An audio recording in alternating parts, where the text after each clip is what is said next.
اللہ اور اس کے رسول کے لیے اپنی جانوں کو اور اپنے مال کو وقف کر دیتے ہیں، اللہ کے حوالے کر دیے، اللہ کے حکم کے آگے کچھ نہیں سوچنا، اللہ کے رسول نے کی پکار کے آگے اپنی مرضی، اپنے آرام، اپنا سکون، اپنی مال دولت کچھ نہیں دیکھنا، جیسا کہ غزوہ تبوک کے موقع پہ اور اس سے پہلے بھی بہت سارے مواقعوں پہ، جنگ بدر تھی، جنگ احد تھی، اور ابھی آپ آگے اور پڑھیں گی اور غزوات بھی تھے، تو ہر موقع پہ جنگ، حالت جنگ ہو یا امن کی حالت ہو، جہاں کہیں بھی اللہ کے رسول نے مومنین کو آواز دی اور ان کو کوئی حکم دیا، اللہ کی طرف سے آئے ہوئے کوئی احکامات بتائے، تو فوراً سب نے لبیک کہا اور پیچھے نہ ہٹے۔ یہ رویہ جو ہے یہ اللہ تعالیٰ کو بہت پسند ہے کہ اللہ کے احکامات کے آگے انسان اپنی ذات کی نفی کرے، اپنی خوشی، اپنا آرام، اپنے مزے نہ دیکھے، بلکہ اللہ تعالیٰ کیا چاہتا ہے یہ دیکھے۔ تو اسی طرح غزوہ تبوک کے اوپر ہی کیونکہ یہ آیات مستقل ہیں، تو ہم اس کا حوالے سے بھی اس کا جائزہ لیں گے کہ سخت موسم تھا، اور یعنی کہ گرمی اور تیز، آپ کو پتہ ہے عرب کی گرمی بہت شدید ہوتی ہے، اس میں ایک لمبا سفر تھا، یعنی جانوں کے لیے بھی بڑا مشکل تھا، اور یہ کہ وسائل بھی محدود تھے، کھانے پینے کا سامان بھی، ظاہر ایک لمبے سفر کے لیے تیاری کر کے لے کے جانا تو بہت زیادہ، اتنی زیادہ وہ بھی نہیں تھا کہ ایک محدود راشن میں ہی گزارا کرنا تھا، تو وہ بھی ایک سختی تھی جانوں پر۔ پھر اس کے بعد مالوں کی بھی سختی تھی، کھجوروں کی فصلیں جو تھیں، درختوں پہ کھجور پکے ہوئے لگے ہوئے تھے، اور ظاہر ہے اس پوزیشن میں ان کو چھوڑ کے جانا تو کا مطلب کیا تھا کہ وہ پکے درختوں پہ لگے لگے خراب ہو جائیں، اور وہ پوری فصلیں اگر خراب ہوں تو مالی نقصان بھی تھا۔ پھر اللہ کی راہ میں جب جنگ کے لیے نکل رہے تھے تو اپنے مال سے جو بھی تیاری کرنا تھی یا جنگ کے لیے، آپ کو کئی دفعہ یہ بات پچھلی آیات کے تفسیر میں بتا چکی ہوں کہ کس طرح مسلمانوں نے بڑھ چڑھ کے جو ہے وہ اللہ کی راہ میں دیا تھا، کہ آپ صلی اللہ علیہ وسلم نے جب کہا تھا تو اس کے بعد اپنے گھر کے حضرت ابوبکر صدیق رضی اللہ تعالیٰ عنہ کی سب سے بڑی مثال ہے کہ پورا سامان ہی لے آتے۔ اس کے علاوہ بھی لوگوں نے بہت بڑھ چڑھ کے، یہاں تک کہ خواتین نے جو ہے اپنے زیور تک اتار کے دے دیے تھے۔ تو دیکھیں انسان کو دنیا میں جو سب سے زیادہ محبوب چیز ہے نا، سب سے زیادہ جو سچی بات ہے وہ اپنی جان ہے، کیونکہ اپنی جان انسان کو دنیا میں اس کے آگے کسی چیز کی اہمیت نہیں ہوتی، لاکھ وہ دعویٰ کرتا رہے، لیکن جہاں اس کی اپنی جان کی بات آتی ہے اس کے آگے وہ ہر چیز کو چھوڑنے کو تیار ہو جاتا ہے۔ تو جس نے اللہ کی رضا کے لیے اپنی جان کی بھی پرواہ نہیں کی، اور پھر جان کے بعد سب سے زیادہ محبت انسان کو اپنے مال سے ہوتی ہے، اس کو دیکھ دیکھ کے خوش ہوتا ہے، جائیدادیں بنا کے خوش ہوتا ہے، جمع کر کے خوش ہوتا ہے، اس مال کو خرچ کرنا اللہ کی راہ میں، تو کیا مطلب ہوا اس کا کہ نہ تو اسے اپنی جان سے اور نہ اپنے مال سے اتنی محبت ہے جو اللہ اور اس کے رسول کی محبت پر غالب آ جائے، یعنی اللہ اور اس کے رسول کی محبت سب سے بڑھ کر ہے ایک مومن کے لیے، اور ہونی چاہیے۔ تو جب اللہ کی محبت اور اللہ کے رسول کی محبت اور اطاعت جو ہے وہ دنیا کی ہر چیز سے، اپنی جان اور مال سے بھی بڑھ کر ہوتی ہے، تو پھر اس کے بدلے میں جب کوئی اللہ کے آگے جو جو اس کے عزیز ترین چیزیں ہیں، اللہ اس سے وہ چیزیں لے رہا ہے، تو اس کے بدلے میں پھر جو اس کو سب سے زیادہ جس چیز سے خوشی ہو سکتی ہے، جو اس کے لیے سب سے زیادہ فائدہ مند ہے، یہ تو اللہ سے سودا ہو رہا ہے نا، تو اللہ سے سودا کرنے میں تو اللہ پاک ایسا منافع دے گا کہ جس سے انسان خوش ہو جائے۔ تو اگر مومن اپنی سب سے محبوب چیزیں اللہ کی رضا کے لیے قربان کر رہے ہیں اور اس کی پرواہ نہیں کر رہے، تو اس کے بدلے میں اللہ بھی ان کو اتنا بڑا انعام دے گا اور ایسی چیز دے گا کہ جو ان کے لیے ہمیشہ کی فائدہ مند ہے، یعنی جنت کا حصول جو ہے نا، آپ سوچیں اللہ تعالیٰ فرما رہے اس لیے کہ ان کے لیے اللہ نے جنت رکھی ہے، اس کے بدلے میں جو کچھ اللہ دنیا میں یہ دیکھیں، اللہ کو نہ تو کسی کی جان کی ضرورت ہے، نہ کسی کے مال کی ضرورت ہے، نہ اللہ پاک کو کسی بھی طرح کی مدد کی ضرورت ہے۔ اللہ کو اگر چاہے تو اپنے فرشتوں کے ذریعے اپنے دین کو غالب کر دے، اور اللہ چاہے اگر تو زبردستی لوگوں کے دلوں کو بدل دے اور سب مومن ہو جائیں، لیکن اللہ کو یہ چاہیے ہی نہیں۔ اس کی عبادت کرنے والے کروڑوں اربوں خربوں نہ جانے کتنے فرشتے ہیں جو اس کی حمد و ثنا میں کب سے لگے ہوئے ہیں، اور قیامت تک کرتے رہیں گے اور اس کے بعد بھی کرتے رہیں گے. اس کو ہماری ان ٹوٹی پھوٹی عبادتوں، ہماری نمازوں، ہمارے یہ تھوڑے بہت جو ہمیں اللہ نے مال دیا ہے وہ بھی اسی نے دیا ہے، وہ ہم سے واپس لینا اس کو کیا، اس کی کیا ضرورت ہے، اس کو کیا اس کی ضرورت پڑ گئی یا کیا اس کو اس سے فائدہ حاصل ہو رہا ہے. یہ اس کی ہمارے پر عنایت ہے کہ اگر وہ مومنین کی جان اور مال لے کے اس کے بدلے ان کو، یہ ایک بہانہ ہے، یہ اللہ تعالیٰ نے ایک بہانہ بنایا ہے، ایک ذریعہ بنایا ہے کہ مومنین جنت کا کے زیادہ جلدی ان کو حقدار بن جائیں، جلدی ان کو یہ ساری چیزیں حاصل کرنے والے بن جائیں، اور بدلے میں اگر وہ اپنی جان اور مال کی پرواہ نہ کریں. تو اگر آپ یہ دیکھیں کہ اللہ نے دین کے لیے اللہ اور اس کے رسول کی اطاعت اور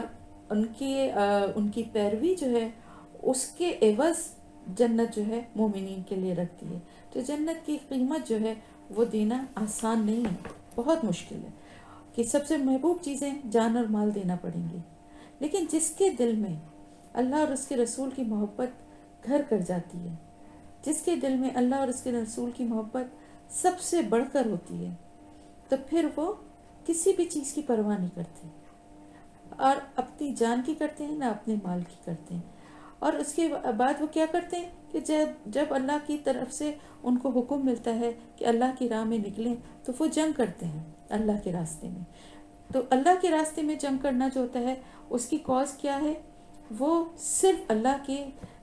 یعنی نافرمانوں سے ہوتی ہے، دین کے اشاعت کے لیے پھیلانے کے لیے ہوتی ہے. یہاں جہاں کہیں پر بھی مسلمانوں پہ کوئی ظلم ہو رہا ہو تو کی جاتی ہے. یہ ہے اللہ کی راہ میں جو جنگ کی جاتی ہے. اس میں یہ ہوتا ہے کہ وہ مرتے بھی ہیں اور مارتے بھی ہیں. اللہ تعالیٰ فرما رہا ہے کہ وہ مارتے بھی ہیں اور مرتے بھی ہیں. مطلب یہ ہوتا ہے کہ جب وہ اللہ کی راہ میں جنگ کے لیے نکلتے ہیں تو یہ ضروری نہیں ہوتا کہ وہ دشمنوں کو مار کے کامیاب لوٹیں گے. بعض دفعہ ایسا ہوتا ہے، اکثر ایسا ہوتا ہے کہ لڑتے ہوئے شہید ہو جاتے ہیں. تو جو نکل رہا ہے نا اللہ کے راستے میں جنگ کے لیے، اسے یہ نہیں پتا ہوتا کہ وہ زندہ واپس لوٹے گا یا اس کی شہادت ہوگی. تو نیت کیا ہوتی ہے نکلتے ہوئے؟ ذہن میں کیا ہوتا ہے کہ شاید ہم اس سے واپس زندہ واپس نہ آ سکیں. تو آپ سوچیں ایک ایسا سفر کرنے کے لیے ایک انسان گھر سے نکل رہا ہے جس پہ اس کو تقریباً یہ یقین ہو کہ وہ زندہ واپس نہیں لوٹے گا، کیونکہ شہادت بھی تو ایک مومن کی جو ہے وہ خواہش بھی ہوتی ہے نا. تو اقبال نے کتنا پیاری وہ بات کہی ہے نا کہ شہادت مطلوب ہو مقصود مومن، نہ مال غنیمت نہ کشور کشائی. تو مومن کا مقصد جو ہے نا، اس کی جو طلب ہے، اس کی جو خواہش ہے، وہ یہی ہے کہ اللہ کی راہ میں نکلے اور شہید ہو جائے. تو سوچیں ایک ایسے سفر پہ نکلتے ہوئے اس شخص کی دل کی کیا کیفیت ہوتی ہوگی جو اپنی بیوی، بچوں، ماں باپ، رشتوں، مال، گھر سجا سجایا ہر چیز کو چھوڑ کے کس چیز کے لیے نکل رہا ہے. یہ کوئی آسان بات ہے؟ یہ کوئی آسان کام ہے؟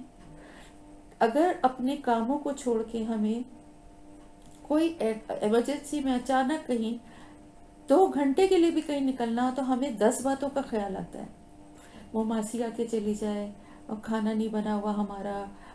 پیچھے سے کہیں پانی والا نہیں آ جائے، کہیں یہ نہ ہو، کہیں وہ نہ ہو، اچھا پھر ہم جلدی واپس آ جائیں گے، اچھا ہم یہ کریں. اب کتنی چیزیں سوچتے ہیں نا تھوڑی سی دیر کے لیے. اور کہیں ایک 2-4 دن کے لیے جانا ہو، ہفتے کے لیے کہیں جانا پڑ جائے تو ہمارے ساتھ کتنی فکریں اور کتنی باتیں ہوتی ہیں کہ وہ یہ بند کر کے جائیں، وہ کر کے جائیں، وہ کہیں ایسا نہ ہو جائے، کہیں ویسا نہ ہو جائے. کتنی خیالات. اور گھر میں اگر سب ساتھ جا رہے ہیں تو دوسری بات ہوتی ہے، اگر گھر میں بچوں کو چھوڑ کے جا رہے ہیں تو کتنی فکریں ہوتی ہیں. مجھے یاد ہے میری امی جب کبھی جاتی تھی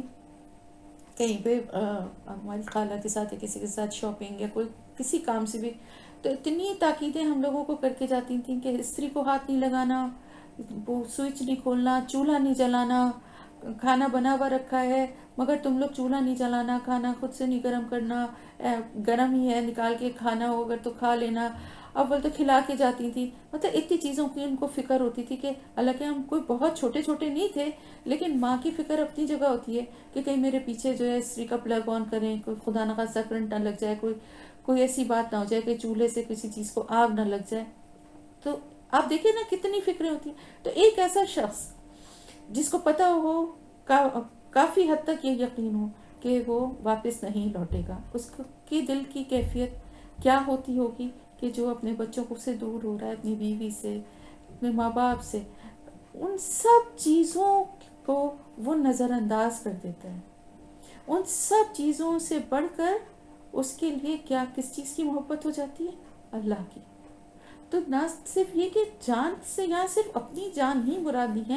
جہاں تک مجھے سمجھ میں آتا ہے، میں اس آیت کو جتنا غور کرتی ہوں، اور جہاں کہیں بھی یہ آتا ہے نا کہ اللہ اپنی جانوں اور مالوں سے، تو دیکھیں جان صرف انسان کی اپنی ہی نہیں ہوتی، بلکہ اس سے بہت ساری جانیں جڑی ہوتی ہیں،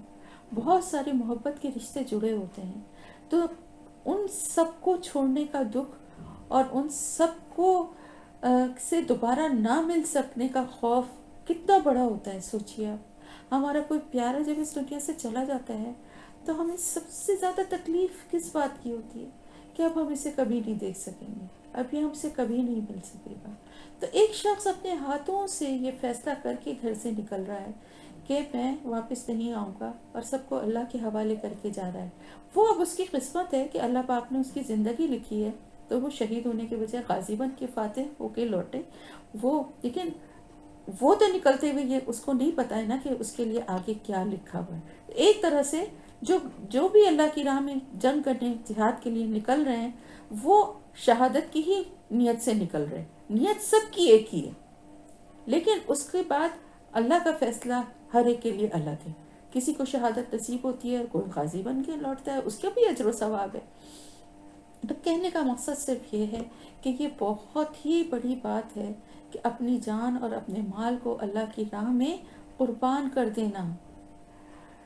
ہم کو اس سے بہت سبق سیکھنا چاہیے. ہم اپنے چند گھنٹے لگا کے اس کو 10 دفعہ کہتے ہیں، اتنا بزی رہتے ہیں، ٹائم نہیں ملتا، اس میں اتنا ٹائم لگ جاتا ہے، اتنا وہ کرتے ہیں، یہ پڑھنا پڑتا ہے، وہ کرنا پڑتا ہے. استغفر اللہ استغفر. کیا کرتے ہیں؟ ہم کچھ بھی نہیں کرتے.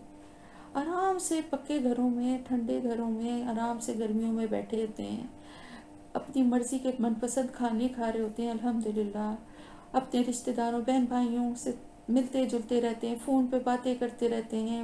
سوتے ہیں، ہر کام کرتے ہیں، ہنستے ہیں. وہ کس چیز کو چھوڑا ہے ہم نے؟ آپ سچی بات بتائیے. ہم انصاف سے اگر اپنا جائزہ لیں، ہم نے اللہ کی راہ میں اگر ہم نے کچھ کرنے کا سوچا بھی ہے تو ہم نے کیا قربانی دی ہے؟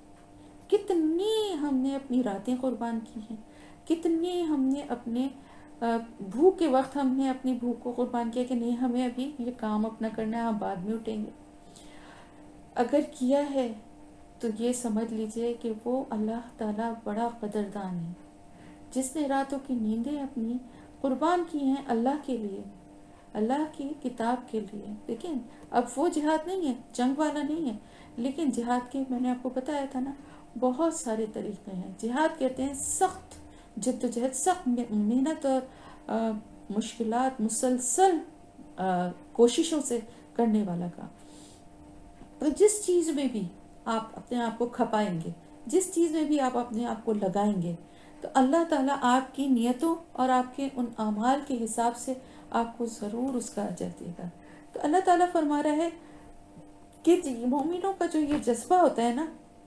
اور جو ان کی یہ نیت ہوتی ہے، وہی اصل چیز ہے. اسی کی قیمت میں اللہ اس جنت دینے کا وعدہ فرما رہا ہے. کیونکہ ان کو یہ پتہ نہیں ہوتا نا کہ وہ واپس لوٹیں گے یا شہید ہو جائیں گے، لیکن پھر بھی وہ اللہ کی راہ میں نکلتے ہیں. اس نیت کو اللہ قبول فرما رہا ہے. پھر جنگ کی تیاری، سواری، ہتھیار، یہ ساری چیزوں میں مال بھی خرچ کرنا پڑتا ہے. مال جو کہ بہت محبوب ہے، اس کو خرچ کرنا پڑتا ہے. لوگ ذرا سا مال اللہ کی راہ میں دیتے ہیں اور 10 دفعہ سوچتے ہیں کہ بلا وجہ اتنے پیسے ضائع ہو گئے. تو دیکھیں انہوں نے کتنا مال اپنا اللہ کی راہ میں خرچ کیا. پھر دیکھیں بہت سارے، جیسے میں نے آپ کو بتایا، ماں باپ ہیں، بیوی بچے ہیں، ان سب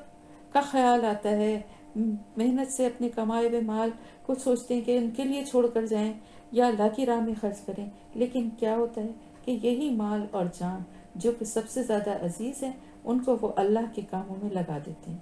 اب اللہ تعالیٰ فرما رہا ہے کہ کیونکہ وہ ایسا کرتے ہیں، اللہ نے ان سے ان کی جانیں اور مال خریدے ہیں، یعنی ان سے سودا کیا ہے اور انہوں نے دے دیا ہے اللہ کو، تو اب جب وہ ایسا کرتے ہیں تو پھر اللہ کے ذمے ہے، یعنی یہ لازمی ہو گیا اب اللہ پہ۔ سوچے اللہ تعالیٰ کی ذات جس چیز کو اپنے اوپر لازمی کہہ رہی ہے تو پھر اس کی تو پورے ہونے میں کوئی شک و شبہ رہ ہی نہیں جاتا۔ اور اللہ تعالیٰ یہ بھی فرما رہا ہے کہ اے اللہ سے بڑھ کر اپنے عہد کو پورا کرنے والا کوئی بھی نہیں ہو سکتا، اور اللہ سے زیادہ سچا کون ہو سکتا ہے وعدے میں؟ اور یہ وعدہ وہ ہے جو کہ صرف قرآن میں ہی نہیں ہے بلکہ توریت اور انجیل میں بھی اللہ تعالیٰ نے یہی وعدہ ان سے بھی کیا تھا، ان سے بھی یہی کہا تھا کہ اللہ تعالیٰ مومنین کی جان اور مال اگر وہ اللہ کی راہ میں اللہ کے حوالے کر دیتے ہیں تو اس کے بدلے میں جنت کے حقدار ہیں۔ یہ ان کے لیے بھی تھا لیکن انہوں نے اس کی قدر نہ کی، اور اب مسلمانوں کے لیے بھی ہے، اس دور میں جو صحابہ کرام تھے ان کے لیے بھی، ان کے بعد آنے والوں کے لیے بھی، اور ہمارے لیے بھی اللہ کا یہ وعدہ حق ہے، سچا ہے، برحق ہے کہ جو اپنے جان اور مال کی پرواہ نہیں کرے گا، اللہ کی راہ میں لگا دے گا تو پھر جنت اس کے لیے پکی پکی ہے۔ لیکن پہلے ویسے بنے، کھپا دیں اپنے آپ کو، نہ مال کی فکر کریں، نہ اپنے آرام کی، نہ اپنی کسی سہولت کی، بس اللہ کے لیے اپنے دن رات وقف کرنے والے پہلے بنے۔ جب بن جائیں گے نا تو پھر اللہ کا وعدہ پکا اور سچا ہے، اور اللہ سے زیادہ اپنے اس وعدے کو پورا، اپنے اس کیا ہر عہد کو اللہ سے بڑھ کر پورا کرنے والا، جس سے اللہ نے اپنا، اللہ تعالیٰ اس کو اپنا عہد کہہ رہا ہے، یعنی اتنا پکا وعدہ ہے کہ جس کے پورے ہونے میں کوئی شک نہیں ہے۔ تو اب پھر خوشیاں مناؤ۔ تو اب آپ یہ دیکھیں نا کتنی پیاری بات ہے، اللہ پاک نے کتنی پیار سے ذکر کیا ہے ان لوگوں کا کہ جو اپنی جان اور مال اللہ کے حوالے کرتے ہیں۔ اللہ کہتا ہے میں نے تو ان کے لیے جنت تم کے لیے ہی ہے، انہی لوگوں کے لیے، اور یہ میرا پکا وعدہ ہے جو میں اس سے پہلے توریت اور انجیل میں بھی کر چکا ہوں اور اب قرآن میں بھی مومنین کے لیے ہے، اور میرا عہد جو ہے اس سے بڑھ کر کوئی عہد کو پورا کرنے والا نہیں ہے، اور یہ پورا ہی ہونے والا ہے۔ تو پھر خوشیاں مناؤ، یعنی ابھی سے مناؤ خوشیاں۔ ہم عشرہ مبشرہ کا نام سنتے ہیں نا، 10 صحابہ کرام تھے، میں آپ کو ان 10 کے نام بتاؤں گی اور پھر آپ لوگوں کو سے کہوں گی کہ وہ یاد کریں وہ عشرہ مبشرہ جو۔ تو وہ 10 جو اصحاب تھے ان کو عشرہ مبشرہ کیوں کہا جاتا ہے؟ عشرہ یعنی 10 اور مبشرہ جنہیں خوشخبری سنا دی گئی، اور وہ خوشخبری کیا ہے؟ جنت کی، یعنی گارنٹیڈ، اللہ کی طرف سے ان کو سرٹیفکیٹ مل گیا جنت کا۔ ان کی خوش قسمتی میں کوئی شک ہو سکتا ہے؟ جس کو اللہ کی طرف سے جنت کا کی گارنٹی مل جائے اس سے بڑھ کر خوش قسمت کون ہوگا؟ اسی لیے وہ مبشر ہے۔ تو اللہ تعالیٰ مومنین کے لیے فرما رہا ہے کہ اپنے سودے پر اب تم خوش ہو جاؤ، دنیا میں رہتے ہوئے ہی خوشی کہ ایک خبر اللہ نے ان کو کنفرمیشن کی دے دی، مگر شرط وہی ہے جو پوری کرنی ہے۔ اس کے بعد پھر اب تم خوش ہو جاؤ، کیونکہ کس بات پہ خوش ہو جاؤ؟ اپنے سودے پر جو تم نے کیا ہے اللہ کے ساتھ۔ اللہ کے ساتھ تم نے جو سودا کیا ہے، یعنی انسان کے ساتھ نہیں ہے یہ سودا کہ وہ پورا ہونے میں جو ہے، بہت بعض دفعہ ایسا بھی ہوتا ہے کسی کے ساتھ آپ نے کوئی ڈیل کی لیکن وقت آنے پہ اس کے حالات، کوئی مال پیسے کی کوئی ڈیل تھی، وہ اس کے مالی حالات خراب ہو گئے، یا کسی نے دھوکہ دے دیا، یا کسی نے وقت پر ادا نہ کیا۔ انسان کے ساتھ تو بہت سارے معاملات ہوتے ہیں نا، اور بہت طرح سے جو ہے ہو سکتا ہے کہ پوری نہ ہو سکے اس کی وہ ڈیل، لیکن یہ جو عہد ہے یہ اللہ کی طرف سے ہے، اور یہ سودا اللہ تعالیٰ کے ساتھ ہو رہا ہے، تو اس میں کامیابی ہی کامیابی ہے، اور پھر یہی کامیابی سب سے بڑی کامیابی ہے۔ ظاہر جنت میں جانا اور جہنم کی آگ سے بچانا یہی سب سے بڑی کامیابی ہے۔ تو اصل بات یہ ہے کہ اللہ کو نہ تو ہماری جانوں کی ضرورت ہے نہ مال کی ضرورت ہے، کیونکہ یہ سب تو اسی نے دیا ہوا ہے، اسی کی عطا ہے، لیکن مومنوں کا دل رکھنے کے لیے اور حوصلہ افزائی کرنے کے لیے کہ جو وہ قربانی اللہ کے لیے اپنی طرف سے، تو دیکھیں ہم بڑھ چڑھ کے کر رہے ہیں نا، اللہ وہ صحابہ کرام اس وقت بھی جو کچھ بھی کر رہے تھے، اللہ کو تو ضرورت نہیں ہے لیکن وہ تو بڑھ چڑھ کے کر رہے ہیں نا، تو پھر اللہ تعالیٰ اس کو قبول کر رہا ہے۔ آپ اس کو اس طرح سے مثال سے سمجھ سکتے ہیں کہ جیسے کسی بہت مالدار، کوئی بہت ملین اور بلینئر شخص ہے، اور اس کا ایک کوئی معمولی سا نوکر ہے، اور وہ اپنے مالک کو کوئی تحفہ دیتا ہے، کوئی ایسی معمولی سی اپنی حیثیت کے مطابق کوئی کم حیثیت کی چیز دیتا ہے۔ اب مالک کے پاس تو کروڑوں اربوں ہیں، اور ایک سے ایک چیزیں ہیں، باہر کی اور یہاں کی اور وہاں کی، اس کو ان چیزوں کی کیا ضرورت ہے؟ لیکن اگر وہ مالک ایک اچھے دل کا نیک انسان ہے تو وہ اس سے وہ چیز لے لیتا ہے، اور خوش ہو کے اس کے سامنے کہتا ہے کہ بھائی بہت اچھا ہے، میں تو اس کو استعمال کروں گا، مجھے تو بڑا اچھا لگ رہا ہے، اس کا کلر اچھا ہے، یہ جو کچھ بھی چیز ہے۔ اب اس سے کیا ہوتا ہے؟ اس سے وہ نوکر جو ہے وہ کتنا خوش ہوتا ہے کہ دیکھو ان کو میری چیز پسند آئی، میں نے کتنا اچھا تحفہ ان کو دیا، یہ کتنا میری تعریف کر رہے تھے کہ یہ اس تحفے کی تعریف کر رہے تھے، جبکہ در حقیقت کیا ہے؟ اس کو، اس مالک کو اس کی کوئی ضرورت نہیں ہے۔ تو ہم اللہ کے بندے بھی ہیں، اللہ کے غلام ہیں، بندگی ہوتی ہی غلامی ہے، تو ہم اللہ کے غلام ہیں۔ تو اللہ کو تو یہ پتہ ہے کہ اس کے لیے سب غیر ضروری ہے، لیکن اسے یہ بھی پتہ ہے کہ انسان کو یہ کتنی عزیز ہیں، یعنی یہ جان اور مال اللہ نے تو ہمیں دی ہے، اور اس کے نزدیک اس کی کوئی اہمیت نہیں ہے کہ وہ لے ہم سے واپس، لیکن اللہ کو پتہ ہے کہ ایک بندے کے لیے اس جان اور مال کی کیا اہمیت ہے، اس کو یہ کتنی عزیز ہیں۔ تو اب وہ اس بندے کی، اپنے اس مومن بندے کی قدردانی فرما رہا ہے، اور قدردانی فرماتے ہوئے اس کے جان اور اس کے مال کو قبول فرما رہا ہے، اور پھر انعام میں اس کو جنت دینے کا بھی وعدہ فرما رہا ہے۔ یعنی آپ دیکھیے نا کتنی پیاری یہ آیت ہے، اور کتنا پیارا اس میں سبق ہے کہ ایک چیز جو کہ اللہ نے ہی ہمیں دی ہے، اور اب اللہ کو کوئی ضرورت بھی نہیں ہے اس کی، لیکن پھر بھی اللہ کہہ رہا ہے کہ اگر تم میرے لیے دو گے تو پھر میں تمہیں یہ انعام دوں گا، تمہیں جنت دے دوں گا، تاکہ اور دل بڑھے اور خوش ہو مومن کہ میرا اللہ اتنا محبت کرتا ہے مجھ سے، اتنا قدردان ہے میری ہر نیکی اور ہر عمل کا۔ تو یہی اصلی کامیابی ہے، سب سے بڑی کامیابی ہے۔ التائبون، توبہ کرنے والے، العابدون، عبادت کرنے والے، الحامدون، تعریف کرنے والے اور شکر کرنے والے۔ ہم جو ہے نا وہ تعریف کے لیے بھی آتا ہے اور شکر کرنے کے لیے بھی آتا ہے۔ السائحون، سیاحت کرنے والے، الراکعون، رکوع کرنے والے، الساجدون، سجدہ کرنے والے، الآمرون، حکم دینے والے، بالمعروفی، نیکی کا، والناہون، اور روکنے والے، عن المنکر،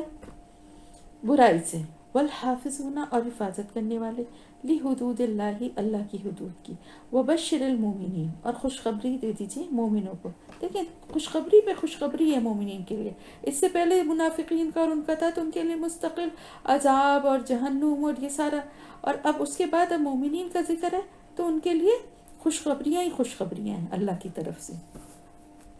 اب وہ جو وعدہ اللہ پاک نے کیا تھا، اس وعدے کے جو حقدار جو لوگ ہوں گے ان کی کچھ خصوصیات بھی ہوں گی، تو وہ خصوصیات اب یہاں پر بتائی جا رہی ہیں کہ وہ لوگ جن کو اللہ تعالیٰ جن کی قدردانی کر رہا ہے اور جن کو جنت اللہ تعالیٰ کی طرف سے اس سودے کے عوض ملے گی۔ کیونکہ دیکھیں نا، میں نے جیسے کہ آپ کو بتایا کہ یہ وعدہ اللہ سے ہوا ہے، کسی انسان سے نہیں ہوا ہے، اور اللہ تعالیٰ جو ہے وہ تو قادر مطلق ہے، اس کے اختیار میں سب کچھ ہے، اور وہ ہمیشہ رہنے والا ہے۔ تو پھر ظاہر ہے اس سے بڑھ کر کون اپنے وعدے کو پورا کرے گا؟ کوئی انسان تو ہے نہیں کہ کبھی انسان جو ہے وعدہ کر کے بھول بھی جاتا ہے، کبھی اس کی حالات ویسے نہیں رہتے، یا کبھی موت آ جاتی ہے وعدہ پورا کرنے سے پہلے۔ لیکن اللہ تو ازل سے اب ہے اور ابد تک ہے، تو اس کو تو اس کے اختیارات آپ کو معلوم ہے کہ وہ بھی لامتناہی ہیں اور قادر مطلق ہے۔ تو وہ اب وہ لیکن یہ کہہ رہا ہے، اللہ تعالیٰ فرما رہا ہے کہ وہ مومنین جو جنت کے حقدار ہیں، جنہیں اللہ کی طرف سے اس سودے کے عوض جنت ملے گی، ان کی کچھ خوبیاں، کچھ نشانیاں ہیں۔ سب سے پہلے ہے التائبون۔ التائبون کا مطلب ہے توبہ کرنے والے، اور آپ کو پتہ ہے کہ توبہ کرنے کی کیا شرائط ہیں۔ سب سے پہلے تو توبہ کرنے والا جو ہے وہ اپنے گناہ کا اعتراف کرتا ہے، پھر شرمندگی اور ندامت کے ساتھ معافی مانگتا ہے، پھر جو اس سے گناہ ہوا ہے اس کا ازالہ کرنے کی کوشش کرتا ہے. کس طرح؟ کوئی نیکی کر کے، کوئی اللہ کی راہ میں خرچ کر کے اس کو کسی طرح سے اس کو کمپنسیٹ کرنے کی کوشش کرتا ہے، اور پھر ساتھ ہی ساتھ دوبارہ نہ کرنے کا وعدہ بھی کرتا ہے. اب یہاں پر جو سب سے پہلے ذکر ہے مومنین کی صفات کا، تو وہ تائبین ہیں، یعنی توبہ کرنے والے. تو یہاں پر جو اصل مفہوم ہے اور مقصد ہے وہ یہ کہ نہ صرف یہ کہ وہ توبہ کرتے ہیں، بلکہ صرف یہ نہیں ہے کہ ایک ہی دفعہ توبہ کرتے ہیں، بلکہ مستقل اللہ سے توبہ کرتے ہی رہتے ہیں. یعنی ان کی یہ صفت ہے کہ ان سے غلطی یا گناہ ہو یا نہ ہو، کوئی ضروری نہیں ہے کہ ہر دفعہ کسی گناہ کے بعد ہی توبہ کریں، بلکہ وہ بار بار توبہ کے اصلی معنی اصل میں رجوع کرنے کے یا پلٹنے کے ہیں. تو وہ اللہ کی طرف بار بار پلٹتے ہیں. اس کا تشریحی ترجمہ جو ہے وہ یہ کیا گیا ہے کہ وہ اللہ کی طرف بار بار پلٹتے ہیں. تو اللہ کے مومن جو ہے اگرچہ اپنے پورے شعور کے ساتھ اللہ تعالیٰ سے اپنی جان اور مال کا سودا طے کرتا ہے، لیکن پھر بھی ظاہر ہے کہ اس کو تو یہ فیلنگ ہے نا کہ جان اس کی اپنی ہے، مال اس کا اپنا ہے، اور اس لیے ہو سکتا ہے کہ کبھی عارضی طور پر وہ اللہ کے ساتھ اپنے اس معاملے کو، اس سودے کو بھول جائے، وقتی طور پہ غافل ہو جائے. لیکن ایک حقیقی مومن جو ہوگا اس کی یہ صفت ہے کہ جب جیسے ہی اس کو اس چیز کا احساس ہوگا وہ اپنی غفلت سے ایک دم سے ہوش میں آئے گا، اور یہ محسوس کرنے کے بعد کہ وہ ایک نادانستگی میں جو ہے وہ اللہ سے کیے گئے اس سودے کے خلاف کر رہا ہے، تو وہ پھر فوراً پلٹتا ہے، اپنی عہد کی خلاف ورزی پر اس کو ندامت ہوتی ہے، معافی مانگتا ہے، اور پھر سے اس عہد کو تازہ کر لیتا ہے. تو یہاں پر ایکچولی بات جو ہے وہ صرف گناہ کر کے توبہ کرنے والوں کی نہیں ہے، بلکہ اس سودے کے حساب سے بات ہو رہی ہے جو اللہ نے کیا ہے اپنے بندوں سے، ان کی جان اور مال کا. تو یہ صرف ان مخصوص لوگوں کے لیے نہیں ہے بلکہ تمام مسلمانوں کے لیے، کیونکہ اللہ تعالیٰ یہاں فرما رہا ہے کہ مومنوں سے کسی خاص دور یا کوئی خاص گروہ کی بات نہیں ہے، بلکہ تمام مومنین کی، ہماری بھی جانیں جو ہیں اور ہمارے بھی مال جو ہیں وہ اللہ نے خرید لیے ہیں ہم سے، اس کا سودا ہو گیا ہے جنت کے عوض. اب اس سودے کو بھول کے ہم دنیا کے رنگینیوں میں کھو جائیں، بھول جائیں کہ اللہ کا اس جان پر اللہ کا حق سب سے بڑھ کر ہے، اس مال پر اللہ کا حق سب سے بڑھ کر ہے. ہم اس کو اپنی ملکیت سمجھنے لگیں، ہم اس اپنے جو ہمیں اللہ نے طاقت دی ہے، جو وسائل دی ہیں، ان سے ہم نافرمانی کے کام کر رہے ہیں. اللہ کی مال جو ہے اس کو اپنی مرضی سے فضول خرچی میں، اسراف میں، غلط چیزوں، غلط کاموں پہ لٹا رہے ہیں، یہ سوچے سمجھے بغیر کہ یہ اس پہ حق اب ہمارا نہیں ہے، یہ تو اللہ کی ملکیت ہوگی، اللہ سے ہم نے سودا کیا. اگر ہم نے اللہ سے سودا کیا ہے اور اس میں ہمیں جنت چاہیے، تو پھر ہمیں ان کو اسی طرح خرچ کرنا ہے، اسی طرح استعمال کرنا ہے جیسا اللہ ہم سے چاہتا ہے، ورنہ پھر یہ سودا ٹوٹ جائے گا، پھر جنت کے حقدار ہم نہیں رہیں گے. کیونکہ اگر آپ نے کوئی بھی سودا ہوتا ہے تو اس کی کچھ ٹرمز اینڈ کنڈیشنز ہوتی ہیں، اگر ان کو فالو نہیں کرتے، ان کو پورا نہیں کرتے، تو کیا ہوتا ہے، وہ معاہدہ ختم ہو جاتا ہے، ٹوٹ جاتا ہے. صلح حدیبیہ کا دیکھا تھا نا آپ نے کہ شرائط پوری نہیں کی تھی تو کیا ہوا، وہ جو پیس ٹریٹی تھی وہ ختم کر دی گئی، ٹوٹ گئی. اب کوئی پابندی نہیں رہی کہ مکے پہ حملہ کریں مسلمان یا نہ کریں، اب مسلمانوں کی مرضی تھی، ورنہ تو تھا نا کہ حالت امن میں رہیں گے. لیکن پھر کیا ہوا کہ پہل انہوں نے کر کے معاہدہ توڑ دیا. اسی طرح اگر کوئی مومن بھی اللہ سے کیے گئے عہد کو توڑ دیتا ہے تو پھر وہ جنت کا، وہ اللہ کی رضا ہے، اللہ کی مرضی ہے، اللہ جس کو چاہے دے دے، لیکن اس سودے کی شرائط پہ پورا نہیں اترے گا. تو اسی لیے کیا کرنا چاہیے، کمی بیشی تو اعمال میں ہو سکتی ہے، لیکن نافرمانی نہیں ہونی چاہیے، اور ڈھٹائی نہیں ہونی چاہیے، سرکشی نہیں ہونی چاہیے. اپنے گناہوں کا احساس ہونا چاہیے، ندامت ہونی چاہیے، بار بار پلٹ پلٹ کے توبہ کرنا ہے، اللہ سے اپنے گناہوں کی معافی مانگنا ہے. پھر دوسرا ہے عابدون، عبادت کرنے والے، اخلاص کے ساتھ، یعنی صرف عمل نیک اچھے اور نیک عمل ہی نہیں کر رہے، بلکہ عبادت سے بھی اپنی زندگیوں کو مزین کر رہے ہیں کہ اپنی جان ہمیں اللہ کو دینی ہے نا، تو ذرا اس کو اچھے سے بنا سنوار کے، جیسے ہم کسی کو سالگرہ پہ تحفہ دیتے ہیں تو ہم کیا کرتے ہیں، اچھے اس کو اچھے سے ریپنگ پیپر میں لپیٹ لیں. اچھا پھر اس کے اوپر کوئی پھول وغیرہ لگا دیں. اچھا اس کو تھوڑا سا سجا دیں. کسی بچے کو دینے تھوڑے سے اسٹارز وغیرہ لگا دیں. ایسا کرتے ہیں نا. تو اب یہ جان اللہ کو دینی ہے تو اس کو بھی تھوڑا سا صاف ستھرا کر لیں, پاک کر لیں اندر سے. اگر گندگی ہے اللہ سے توبہ کر کے توبہ مانگیں, اللہ سے کے آگے جھکیں اور عبادت زیادہ سے زیادہ عبادت کریں. اس کی گندگی کو صاف کر کے اس کو پاک و صاف کریں اور اس کو ایسی حالت میں اللہ کو دیں کہ ہمیں اللہ کو دیتے ہوئے بھی ہمیں شرمندگی نہ ہو کہ ہم یہ کیا گندی غلیظ گناہوں سے آلودہ جو ہے اپنی جان اللہ کے حوالے کریں, بلکہ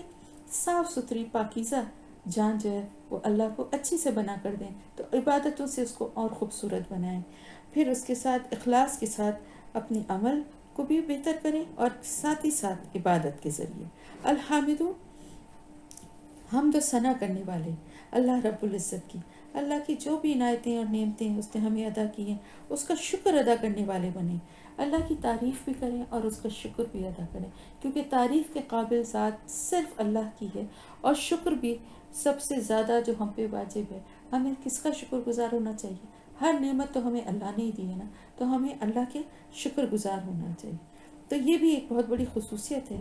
کہ جو اللہ کے نیک بندے جو مومنین ہیں وہ اللہ کی تعریف بھی کرتے ہیں, حمد و ثنا بھی کرتے ہیں اور اس کا شکر بھی ادا کرتے ہیں.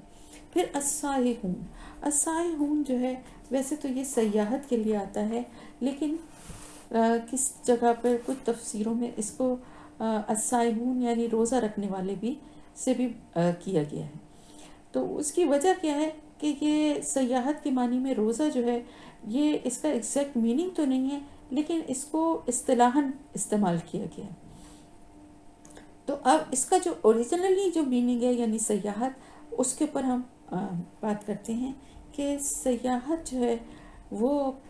سے مراد, ویسے اگر آپ لفظی وہ دیکھیں تو سیاحت سے مراد گھومنا پھرنا ہے, کسی خاص سمت میں سفر کرنا ہے. لیکن اگر آپ اس کو دین کی اصطلاح میں دیکھیں تو دیکھیں صرف چلنا پھرنا یا سفر کرنا نہیں, بلکہ دین کی اصطلاح میں ہے عبادت اور ریاضت کے لیے کسی خاص سمت سفر کرنا. پھر طلب علم کے لیے سفر کرنا, جہاد فی سبیل اللہ,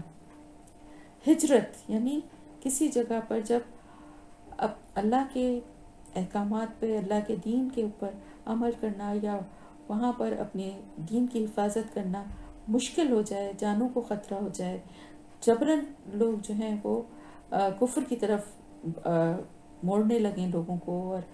جہاں یہ خطرہ ہو کہ ہمارے بچوں کے اوپر خدا نخواستہ ان کے اثرات نہ ہوں, ایسی جگہ سے ہجرت کر جانا, تو وہ سفر جو ہے وہ بھی. اس کے علاوہ آثار قدیمہ کے مشاہدے کے لیے, ان سے عبرت حاصل کرنے کے لیے, اور حلال رزق کے حصول کے لیے. تو حلال رزق کا حصول جو ہے اس کے لیے بھی اگر کسی جگہ پہ اندازہ ہو جائے کہ یہاں رہ کے حلال رزق کا حصول مشکل ہے اور اس کے لیے ہجرت کی جائے, دوسری جگہ چلا جائے کہ اس حرام رزق سے بچنے کے لیے جگہ چھوڑ دے, تو یہ بھی اسی زمرے میں آتا ہے. اس کے علاوہ جو ہے اور بھی ہیں جو اللہ کے راستے میں جو نکلنے والے تبلیغ کے لیے یا اور بھی جو اس طرح کے کام ہیں, ان سب یہ سارے جو ہیں وہ سیاحت کے لیے, کیونکہ دین میں سیاحت سے مراد صرف گھومنا پھرنا نہیں. تو جو لوگ اسی یہ تو کہا گیا نا کہ ایمان کا دعویٰ کرنے کے باوجود جو لوگ جہاد کی پکار پر گھروں سے نہیں نکلے تھے, تو ان کے لیے یہ بات بتائی جا رہی ہے کہ ایک حقیقی مومن جو ہے وہ ایمان کا دعویٰ کرنے کے بعد اپنی جگہ چین سے نہیں بیٹھ سکتا, بلکہ اللہ کے دین کو قبول کرنے کے بعد اس کو بول بالا کرنے کے لیے اٹھ کھڑا ہوتا ہے اور اس کے تقاضے پورا کرنے کے لیے دنیا میں بھاگ دوڑ کرتا ہے, کوششیں کرتا ہے. تو یہ ایک بہت بڑی جو سیاحت سے جو یہاں پر جو مفہوم ہے وہ لیا گیا ہے. تو روزے کی بھی اصل میں بات اسی لیے تھی کہ جس طرح سے کہ روزے میں کھانا پینا اور جیسے میاں بیوی کے تعلقات ہیں یہ سب ایک طرح سے حرام ہو جاتے ہیں نا روزے کے دوران, اسی طرح سفر میں بھی ان چیزوں سے کوئی لطف نہیں اٹھا سکتا. اور اس کے ساتھ ساتھ اور بھی جو روزے کی حالت میں کچھ سختیاں پابندیاں ہوتی ہیں, تو سفر میں بھی کچھ ایسے ہی حالات ہوتے ہیں. اس لیے کسی کچھ مفسرین نے اس کی تفسیر جو ہے وہ سائمون بھی کی ہے، لیکن سائہون سے سیاحت جو ہے وہ زیادہ صحیح مفہوم بھی لگتا ہے اور مطلب اس کا مطلب بھی لگتا ہے۔ پھر الراکعون الساجدون، رکوع و سجود کے پابند ہوتے ہیں، یعنی اب یہ ان کی خصوصیات ہے نا کہ رکوع و سجود کے پابند ہوتے ہیں، خوش دلی سے ادا کرنے والے ہوتے ہیں، یعنی یہ کہ اس کو بوجھ اور پابندی سمجھ کے کہ بس نماز پڑھنی ہے، ٹائم ہو گیا ہے تو گئے اور جا کے جلدی جلدی الٹی سیدھے ٹکریں ماری اور بس نماز ہو گئی، ایسا نہیں، بلکہ رکوع اور سجود خاص طور سے اس لیے کہ دو اہم ارکان ہیں نا نماز کے، کہ ان میں ٹائم لگاتے ہیں، سوچ سمجھ کے جو بھی پڑھ رہے ہوتے ہیں بول رہے ہوتے ہیں اس کے اوپر ذہن لگاتے ہیں، اپنا دماغ ان آیات پہ ان عبارتوں پہ لگاتے ہیں اور اللہ کی طرف پوری طرح متوجہ ہو کے خشوع و خضوع کے ساتھ ادا کرتے ہیں۔ اچھا، یہاں پر میں ایک بات اور بھی کلیئر کر لوں کہ سیاحت سے جو ہمارے دین میں جو سیاحت کا مطلب ہے اس سے یہ مطلب نہیں ہے جیسے کہ پچھلی امتوں میں خاص طور سے عیسائیت میں جو ہے یہ ایک طریقہ ہے، آج بھی ہے، کہ وہ روحانی، وہ سمجھتے یہ ہیں کہ روحانی ترقی حاصل کرنے کے لیے دنیا کے تمام جو بھی دنیا کی جو زندگی کی جو بھی لذتیں ہیں ان سب کو ترک کر دیں اور انسانی آبادیوں کو چھوڑ کر مطلب دور سفر کر کر کے جنگلوں میں ویرانوں میں چلے جاتے تھے اور وہاں جا کے رہبانیت اختیار کر لیتے تھے۔ تو ایسی کوئی سیاحت جو ہے نا اس کی اسلام میں اجازت نہیں ہے، یعنی اپنے گھر والوں کو، اپنے آس پاس کے لوگوں کو چھوڑ کے ویرانوں میں جا کے عبادتیں کرنا، لمبے سفر کر کے چلے جانا، یہ سیاحت جو ہے نا یہ نہیں ہے۔ اس سے مراد آپ صلی اللہ علیہ وسلم نے فرمایا، میں حدیث آپ صلی اللہ علیہ وسلم کی حدیث بتاتی ہوں کہ ہر امت کے لیے سیاحت کا ایک طریقہ تھا اور میری امت کی سیاحت جہاد فی سبیل اللہ ہے، اور ہر امت کی ایک رہبانیت تھی جبکہ میری امت کی رہبانیت دشمن کے سامنے ڈٹ کر کھڑے ہونا ہے۔ ایک موقع پر ایک صحابی نے عرض کیا کہ یا رسول اللہ صلی اللہ علیہ وآلہ وسلم، مجھے سیاحت کی اجازت دیجیے، تو آپ صلی اللہ علیہ وآلہ وسلم نے فرمایا بے شک میری امت کی سیاحت جہاد فی سبیل اللہ ہے۔ ٹھیک ہے، پھر اس کے بعد رکوع اور سجود کے بعد ایک اور اہم بات یعنی امر بالمعروف و نہی عن المنکر، جو کہ مومنین کے لیے بہت ضروری اللہ تعالیٰ کی طرف سے اس کی تاکید کی گئی ہے۔ اب مطلب یہ ہے اس کا کہ دیکھیں، خود توبہ کر کے، عبادت کر کے، اللہ کی حمد و ثنا کر کے، اللہ کی راہ میں نکلنے کے، جہاد کر کے، رکوع و سجود کی پابندی کر کے، نماز کی یعنی پابندی کر کے، جو یہ مومنین ہیں نا یہ اس پر اکتفا کر کے بیٹھ نہیں جاتے، یہ نہیں کہتے کہ ہم نے تو اپنی نماز پڑھ لی، ہم نے تو ساری نیکی کے کام کر لیے، اب باقی سے ہمیں کیا لینا دینا، وہ نہیں پڑھ رہا تو اچھا ہے، اس کو سزا ملے گی، ہمیں کیا کرنا، ہمیں تو اپنے کام سے کام ہے۔ تو ایک مومن جو ہے نا اس کا ایٹیٹیوڈ، اس کا یہ رویہ نہیں ہونا چاہیے، بلکہ اللہ تعالیٰ کہہ رہے، فرما رہا ہے کہ وہ نیکی کا حکم بھی دیں گے اور نیکی یعنی نیکی کی طرف لوگوں کو آمادہ کرنے والے ہوں گے، نیکی کے راستے پہ بلانے والے ہوں گے۔ اگر کسی کو کچھ غلط کرتا دیکھیں گے تو کیا کریں گے؟ اس کو سب سے پہلے تو برائی سے روکیں گے، جو غلط کام وہ کر رہا ہے اس سے روکیں گے۔ کیسے روکیں گے؟ بتایا میں نے آپ کو نا، پیار سے اور حکمت سے، طریقے سے، اعتراض کر کے، طنز کر کے نہیں، بلکہ بہت نرمی سے، پیار سے، کسی اچھے وقت پہ، اچھے انداز میں، جب کہ اس کی سمجھ میں بات آ جائے اس کو سمجھائیں گے، پھر اس کو نیکی کی طرف آمادہ کریں گے۔ اگر وہ نماز پڑھنے کا مسجد میں نہیں آتی مردوں کے لیے تو اس کو نماز کے ٹائم پہ سے تھوڑا پہلے اس کے پاس ملنے چلے جایا کریں، اس کے پاس بیٹھ کے باتیں کریں کہ باتیں کرتے کرتے ہی اسی دوران اذان ہو جائے اور خود نماز کے لیے اٹھنے لگیں تو اس کو بھی سکین، چلو ساتھ ہی چلتے ہیں نماز پڑھتے ہیں۔ اسی طرح خواتین میں ہم لوگ بھی کر سکتے ہیں کہ اگر ہمیں کسی کا پتہ ہے، اپنی کسی دوست کا، کسی بہن کا، کسی رشتہ دار کا کہ نہیں ہے نماز کے پابند، تو ایسے ٹائم پہ اذان سے تھوڑا پہلے اس کو فون کر لیں، فون پہ جیسے باتیں ہو رہی ہیں. اب ظاہر ہے پانچوں وقت پہ تو نہیں کر سکتے اور روزانہ بھی نہیں کر سکتے، لیکن اکثر ایسے ٹائم پہ کریں کہ جب نماز کا وقت ہونے والا ہو، اذان ہونے والی، اور پھر جیسے ہی اذان ہو تو کہیں ارے اذان ہو رہی ہے، مجھے تو نماز پڑھنی ہے، تم بھی ایسا کرو جلدی سے نماز پڑھ لو، پھر بات کرتے ہیں. 2-4 دفعہ کی اس تاکید سے دیکھیں مومن تو ہے نا، دل میں تو ان کے بھی احساس اور خیال ضرور ہوگا یقیناً، بس صرف یہ ہوتا ہے کہ کوئی اس طرف ہاتھ پکڑ کے لے جانے والا چاہیے ہوتا ہے. تو اگر آپ وہ ہاتھ پکڑنے والے بنیں گے تو پھر آپ اس کیٹیگری پہ پورے اتریں گے جو اللہ تعالیٰ فرما رہا ہے کہ وہ صرف برا کام خود نہیں چھوڑتے بلکہ دوسرے کو کرتے دیکھتے ہیں تو اس کو بھی پیار سے حکمت سے سمجھاتے ہیں اور روکتے ہیں. اور جو خود نیکی کر کے اس پہ بڑا خوش اور مطمئن ہو کے بیٹھ نہیں جاتے بلکہ دوسروں کی بھی فکر رکھتے ہیں کہ اگر ہم اچھا کام کر رہے ہیں، ہم کسی کی مدد کر رہے ہیں تو اس میں دوسروں کو بھی شامل کر لیں، اس کو بھی یہ بات بتائیں کہ وہ بھی اگر کرنا چاہے تو کر لے. تو یہ ساری خصوصیات کے ساتھ ساتھ ان کی ایک اور بڑی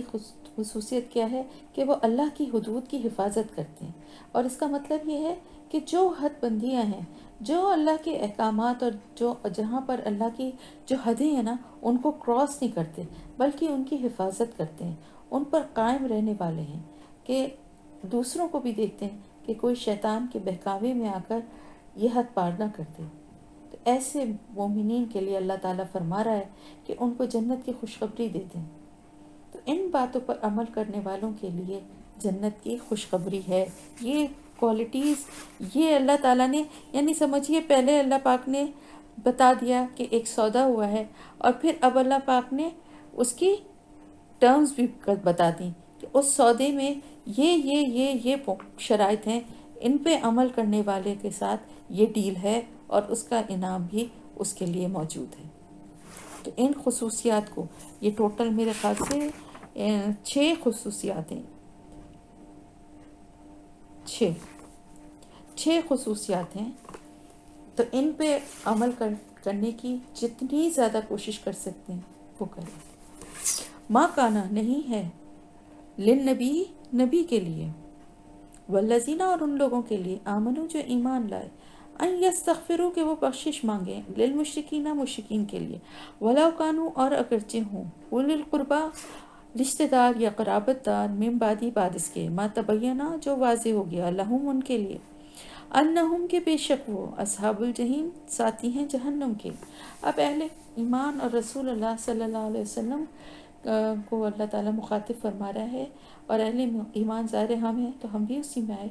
کہ جو مشرکین ہیں ان کے لیے دعائیں مغفرت نہیں کی جا سکتی. تو ظاہر ہے آپ کو پتہ ہے مغفرت کی دعا تو مرنے کے بعد ہی کی جاتی ہے نا، تو زندگی میں اس کے لیے دعا کی جا سکتی ہے کہ وہ اللہ اس کو ہدایت دے دے، نیکی کے راستے پہ وہ آ جائے. لیکن اگر وہ مر گیا حالت شرک میں تو اب مرنے کے بعد اس کا کوئی عمل اور اس کے لیے کی گئی کوئی دعا قبول نہیں ہو سکتی. تو اب نہ اس کی نماز جنازہ پڑھی جائے گی اور نہ اس کے لیے دعائیں مغفرت کی جائے گی، خواہ کتنا ہی قریبی تعلق یا کتنا ہی قریبی رشتہ کیوں نہ ہو. جبکہ یہ بات اللہ کی طرف سے اب یہ واضح ہو گئی ہے کہ جہنم کے ساتھی ہیں، ان کا ٹھکانہ جہنم ہے. جیسے ان کے لیے مومنین کے لیے یہ بات اللہ کی طرف سے واضح ہو گئی نا کہ ان کا ٹھکانہ جنت ہے، ان کے لیے خوشخبری ہے. اب ان مشرکین کے لیے، کیونکہ آپ کو پتہ ہے نا شرک جو ہے گناہ کبیرہ میں سب سے بڑا ہے اور اس کی کوئی معافی نہیں ہے. شرک کے سوا اللہ تعالیٰ فرماتا ہے نا کہ جو وہ چاہے گا وہ معاف فرما دے گا اپنی رحمت سے، لیکن شرک کی کوئی معافی نہیں ہے. اور شرک ایسی بری چیز ہے کہ اس کی وجہ سے باقی کے جو اس کے نیک اور اچھے عمل بھی اگر اس نے کچھ کیے ہوں گے تو وہ بھی ضائع ہو جاتے ہیں. تو اگر اب ان کی دعائیں مغفرت کی جائے گی اور وہ اللہ تعالیٰ قبول بھی کرے گا تو کیا ان کے لیے پھر ان کو کیا جنت میں جگہ ملے گی؟ ان کا ٹھکانہ جہنم نہیں ہوگا؟ پھر ایسا نہیں ہو سکتا نا. پھر اہل ایمان میں اور مشرکین میں فرق کیا رہ جائے گا؟ اہل ایمان کو جو انعام مل رہا ہے وہ ان کے ایمان کی وجہ سے مل رہا ہے. تو جس کے پاس ایمان نہیں ہے اگر اس کو بھی وہی انعام ملے گا تو پھر دونوں میں فرق کیا رہ گیا؟ تو پھر اسی لیے ان کی اللہ کے ساتھ شرک کرنا ناقابل معافی ہے. تو آپ نے دیکھا ہوگا کہ ابھی 1-2 لیسن پہلے مستقل جو ہے پچھلی آیت میں منافقین کے لیے بھی یہی آیت ہے نا، آپ صلی اللہ علیہ وسلم کے لیے کہ آپ صلی اللہ علیہ وسلم اور مومنین کے لیے آیا تھا کہ وہ نہ تو ان کے جنازے میں شریک ہوں اور نہ ان کے لیے مغفرت طلب کریں. تو اگر 70 بار بھی ان کے لیے مغفرت مانگیں تو قبول نہیں ہوگی. یہ بات منافقین کو بہت بری لگی. انہوں نے کہا کہ نبی صلی اللہ علیہ وسلم کو کے لیے تو یہ لوگ کہتے ہیں کہ یہ بڑے رحمدل ہیں، بڑے شفیق ہیں، بڑا انسانوں کی محبت کرتے ہیں، سے محبت کرتے ہیں اور رحمت للعالمین ہیں. اور ایک طرف تو یہ باتیں ہیں اور دوسری طرف ان کو یہ کہتے ہیں کہ یہ جنازہ نہیں پڑھیں گے، دعا نہیں کریں گے. یہ تو بڑی عجیب بات ہے. کیسے؟ تو اللہ تعالیٰ فرما رہا ہے، کیونکہ وہ اس بات کو، ہر بات کو ایک ایشو بنا لیتے تھے نا اور الٹی سیدھی باتیں پھیلانے لگتے تھے. تو اللہ تعالیٰ نے فرمایا کہ اللہ کا فیصلہ ہے، یہ نبی کا فیصلہ نہیں ہے. اللہ نے نبی سے کہا ہے، اللہ ان کو اس کی اجازت نہیں دیتا. تو اور ساتھ ہی ساتھ یہ اپنے آپ کو ابراہیم علیہ السلام کی نسل سے کہتے تھے، اور جو نسل سے نہیں تھے ان کے پیروکار اپنے آپ کو کہتے تھے. اور وہ یہ کہتے تھے کہ ان کے باپ بھی تو ایمان نہیں لائے تھے، مگر انہوں نے تو ان کے لیے دعا کی تھی. تو اب آگے اس کا بھی جواب اللہ تعالیٰ نے دیا ہے. تو بات یہ ہے کہ جب ایک بات واضح ہو گئی کہ ان کے کا ٹھکانہ جو ہے وہ جہنم ہے، تو پھر اب ان مشرکین کے لیے بخشش مانگنے کی ضرورت ہی نہیں ہے نا. مطلب ان کو بخشش مل ہی نہیں سکتی نا. اب ظاہر ہے قرابت داروں سے بات اس لیے کی گئی کہ جن کا قریبی، اب وہاں پر تو یہ تھا نا کہ باپ ایمان نہیں لایا بیٹا لے آیا، بیٹا ایمان نہیں لایا باپ لے آیا، بھائی لے آیا دوسرا بھائی نہیں لایا. آپس میں قریبی رشتے تھے جن میں سے کچھ لوگ ایمان نہیں لائے تھے.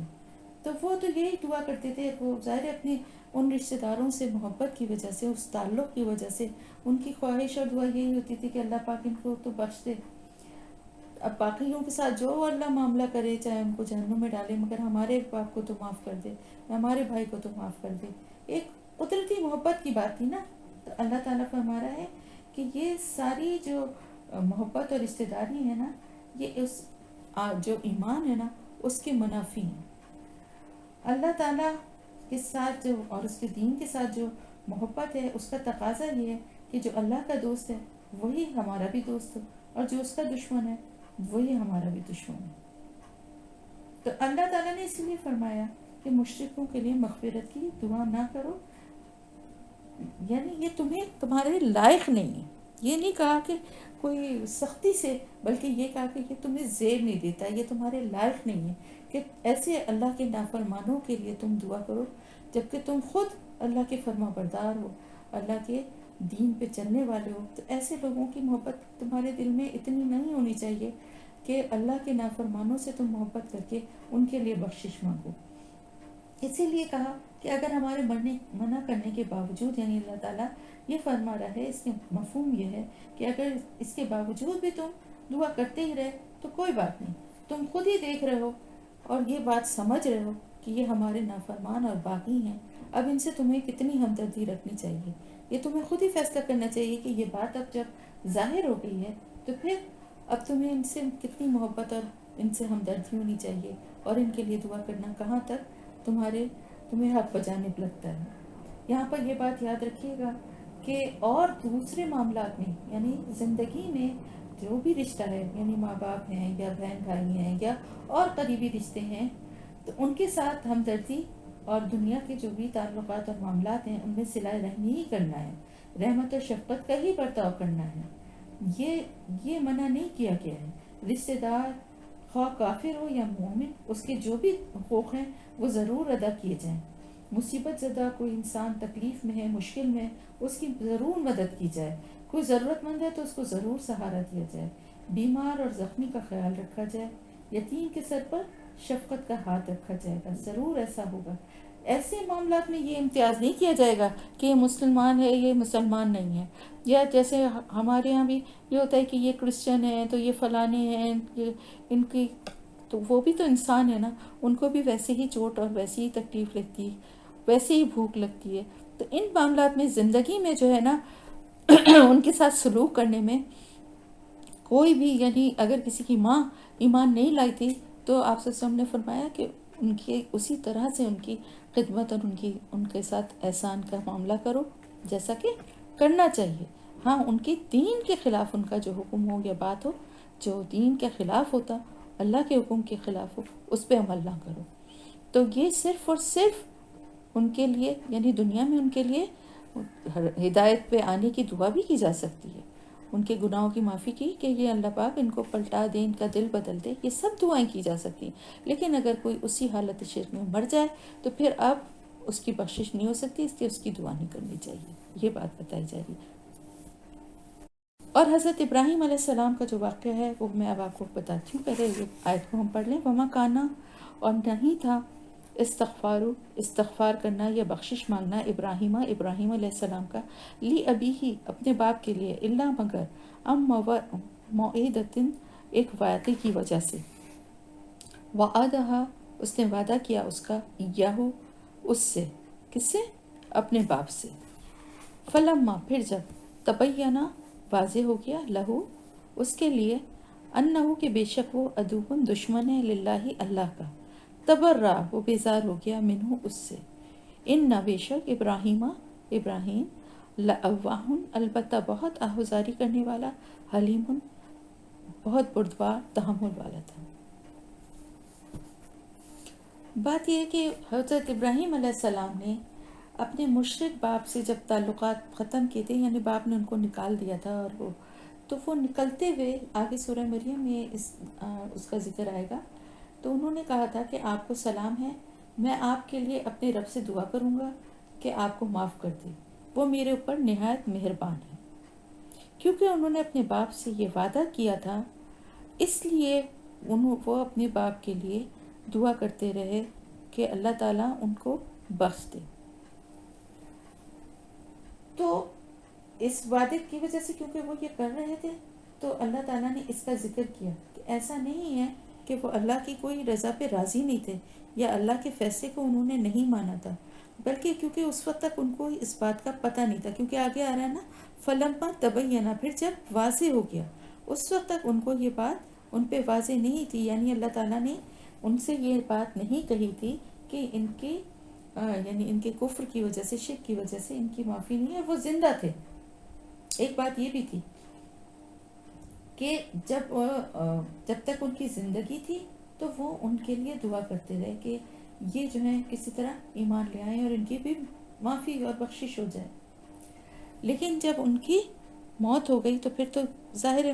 حالت شرک میں مرنے کی وجہ سے، تو پھر مشرکی اگر وہ مرے تھے تو پھر تو ان کی بخشش ہو ہی نہیں سکتی۔ تو انہوں نے پھر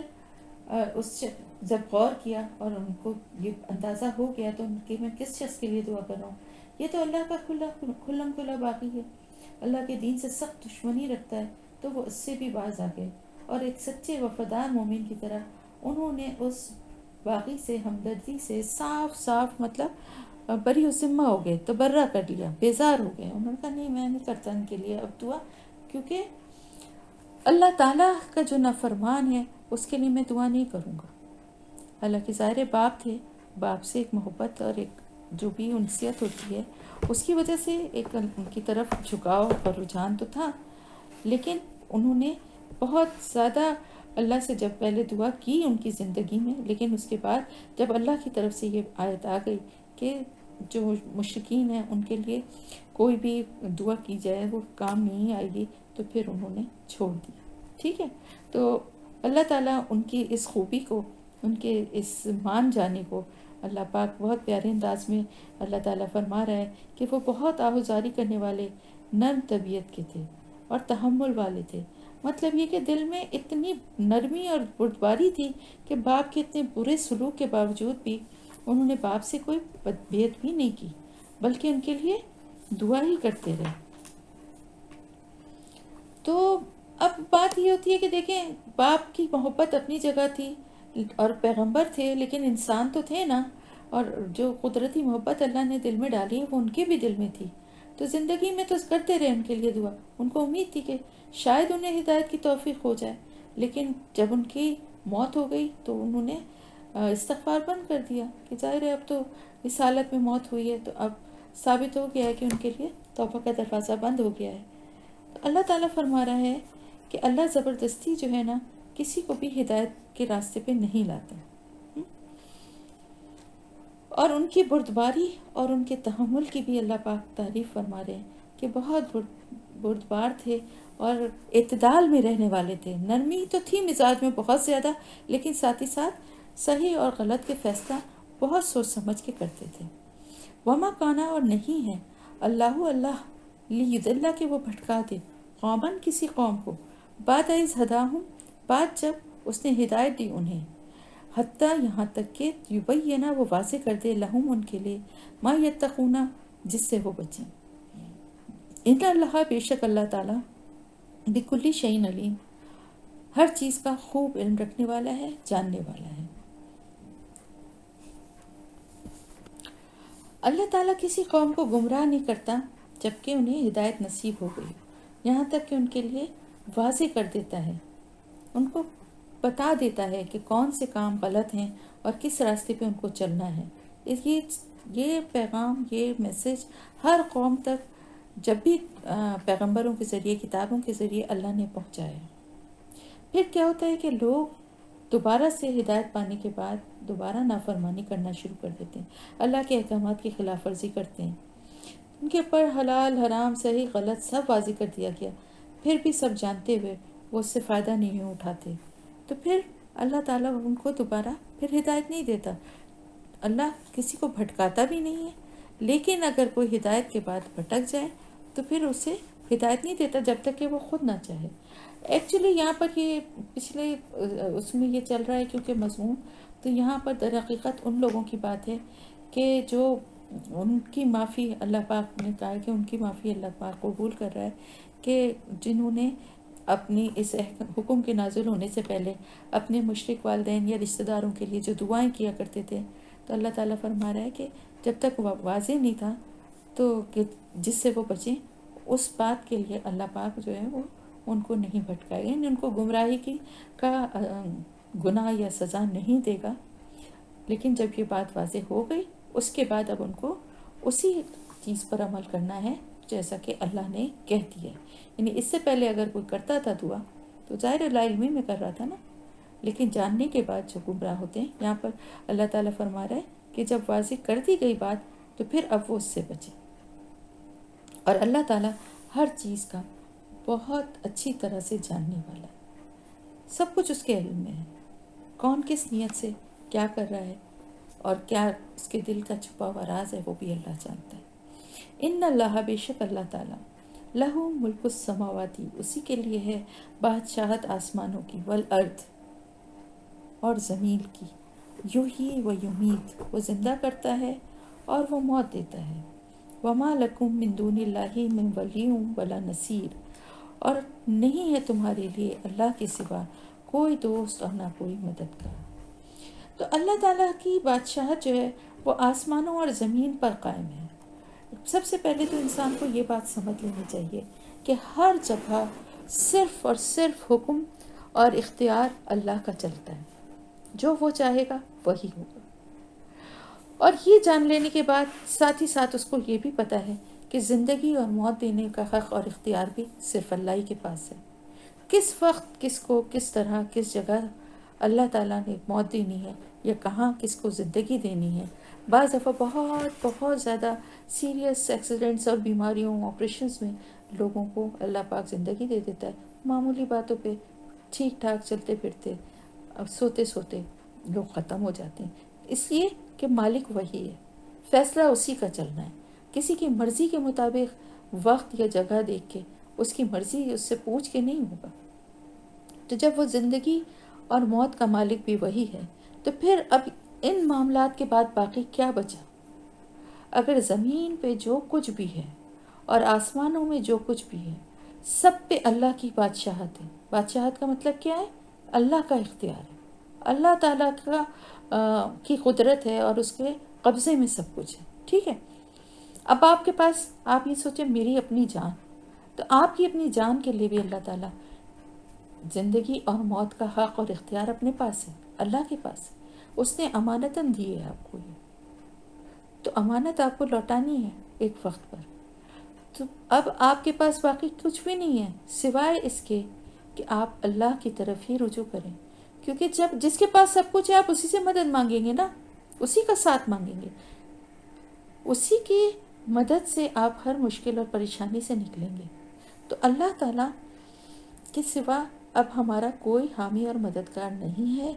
یہ بات اگر ذہن میں اچھی طرح سے بٹھا لی جائے تو پھر کسی اور کی طرف بھاگنے کی، کسی اور کی طرف دیکھنے کی ضرورت نہیں پڑے گی۔ ہر معاملے میں ہمیں رجوع بھی اللہ ہی سے کرنا چاہیے، اسی سے مدد مانگنی چاہیے، اور اس کے ساتھ ساتھ اس کے فیصلوں کے آگے سر بھی جھکانا چاہیے، بہت خوش دلی سے، جو بھی اس کا فیصلہ ہو، چاہے ہمیں اچھا لگے یا نہ لگے، لیکن یہ سمجھتے ہوئے کہ یہ فیصلہ اس رب کا ہے جس نے نہ صرف یہ کہ ہمیں بنایا ہے، بلکہ ہمارے آرام اور سہولت کی چیزیں بھی دنیا میں بنائی، ہمیں اس دنیا میں بھیجا ہے، تو ہمارے لیے پہلے سے ماں باپ جو محبت اور شفقت سے پالیں، رشتے، گھر بار، سب چیزوں کا انتظام کر کے، سورج، چاند اور ہر طرح کی چیزیں جو کہ زمین اور آسمان میں آتی ہیں، سب کچھ بنائی ہیں تاکہ ہماری حفاظت ہو، ہماری زندگی کے لیے۔ تو پھر ہمیں کیا کرنا ہے؟ اس کے فیصلوں کا احترام کرنا ہے، ادب کرنا ہے، اور خوش دلی سے کرنا ہے، یہ سوچتے ہوئے کہ جو کچھ بھی اس کا فیصلہ ہے اس میں ضرور ضرور ہماری بہتری ہے، اللہ کی حکمت ہے۔ لقد، البتہ بلا شبہ، تاب اللہ، مہربان ہوا اللہ، علی النبی، اوپر نبی کے، والمہاجرین، اور مہاجرین کے، والانصار، اور انصار کے، الذین، جنہوں نے اتبعوہ، پیروی کی اس کی، فی ساعتی، گھڑی میں، الاسرتی، سختی کی، من بعد، بعد اس کے، ما قادہ، جو قریب تھا، یزیغو، کج ہو جاتے ہیں، ٹیڑے ہو جاتے ہیں، قلوب، دل، فریق منہم، ایک گروہ کے ان میں سے، ثم، پھر، تاب علیہم، وہ مہربان ہوا ان پر، انہو، بے شک وہ، بہم، ساتھ ان کے، رؤوف رحیم، بہت شفقت کرنے والا ہے، نہایت رحم کرنے والا ہے۔ اب یہاں پر ذکر ہو رہا ہے کہ اللہ تعالیٰ نے توبہ قبول کر لی، یعنی غزوہ تبوک کے سلسلے میں جو چھوٹی چھوٹی لغزشیں ہوئیں آپ صلی اللہ علیہ وسلم سے بھی اور آپ کے صحابہ سے بھی، ان سب کو اللہ تعالیٰ نے ان کی اعلیٰ خدمات کا لحاظ کرتے ہوئے معاف فرما دیا۔ آپ صلی اللہ علیہ وسلم سے کیا لغزش ہوئی تھی؟ آپ صلی اللہ علیہ وسلم سے یہ آپ کی فطری جو نرمی تھی، رحم دلی تھی، مروت تھی، اس کی وجہ سے پچھلی آیات میں 43 میں میرے خیال سے اس کا ذکر آیا ہے کہ جن لوگوں نے استطاعت رکھنے کے باوجود جنگ سے پیچھے رہ جانے کی اجازت مانگی تھی، ان کو آپ صلی اللہ علیہ وسلم نے اجازت دے دی تھی، ان کے ایکسکیوزز کو قبول کر لیا تھا، جس پہ اللہ تعالیٰ نے بعد میں کہا تھا کہ آپ کو نہیں ایسا کرنا چاہیے تھا، ان کی منافقت کھل جاتی۔ تو آپ کو معلوم ہے کہ یہ تبوک کی جو جنگ تھی، میں کئی دفعہ آپ کو اس کا بیک گراؤنڈ بتا چکی ہوں، اس کو جیش الاسرہ کے نام سے بھی یاد کرتے ہیں۔ جیش کہتے ہیں لشکر کو، اور اسرہ کہتے ہیں سختی یا تنگی کو۔ اس وقت کیا تھا؟ مدینے میں قحط پڑا ہوا تھا، اور ان حالات میں اتنا بڑا لشکر تیار کر کے اور اتنی دور کی مسافت پر جانا اور اتنی بڑی طاقت سے جنگ لڑنے کے لیے نکلنا، ایک بہت بڑی آزمائش تھی۔ تو ایسے موقع پر کچھ لوگ جو تھے وہ، ظاہر ہے کچھ فطری انسان کی کمزوریاں بھی ہوتی ہیں، تو بعض مخلص صحابہ بھی اس سخت جو وقت تھا اس میں جنگ پر جانے سے کچھ جی چرا رہے تھے، لیکن چونکہ ان کے دلوں میں ایمان تھا اور وہ سچے دل سے دین سے محبت رکھتے تھے، اللہ اور اس کے رسول سے محبت رکھتے تھے، اس لیے وہ اپنی کمزوری پر غالب آ گئے۔ تو اللہ تعالیٰ فرما رہے ہیں کہ اب اللہ اس بات پر ان کا مواخذہ نہیں کرے گا، ان کے دلوں میں یہ کجی پیدا ہی کیوں ہوئی؟ یعنی اللہ تعالیٰ بھی انسان کی فطرت جانتا ہے نا، اللہ تو دلوں کے بھید ہم سے بھی زیادہ بہتر ہمارے دلوں کے بھید جانتا ہے۔ تو اللہ تعالیٰ فرما رہا ہے کہ ان میں اگر یہ کچھ کمزوری یا کجی پیدا بھی ہوئی تھی نا،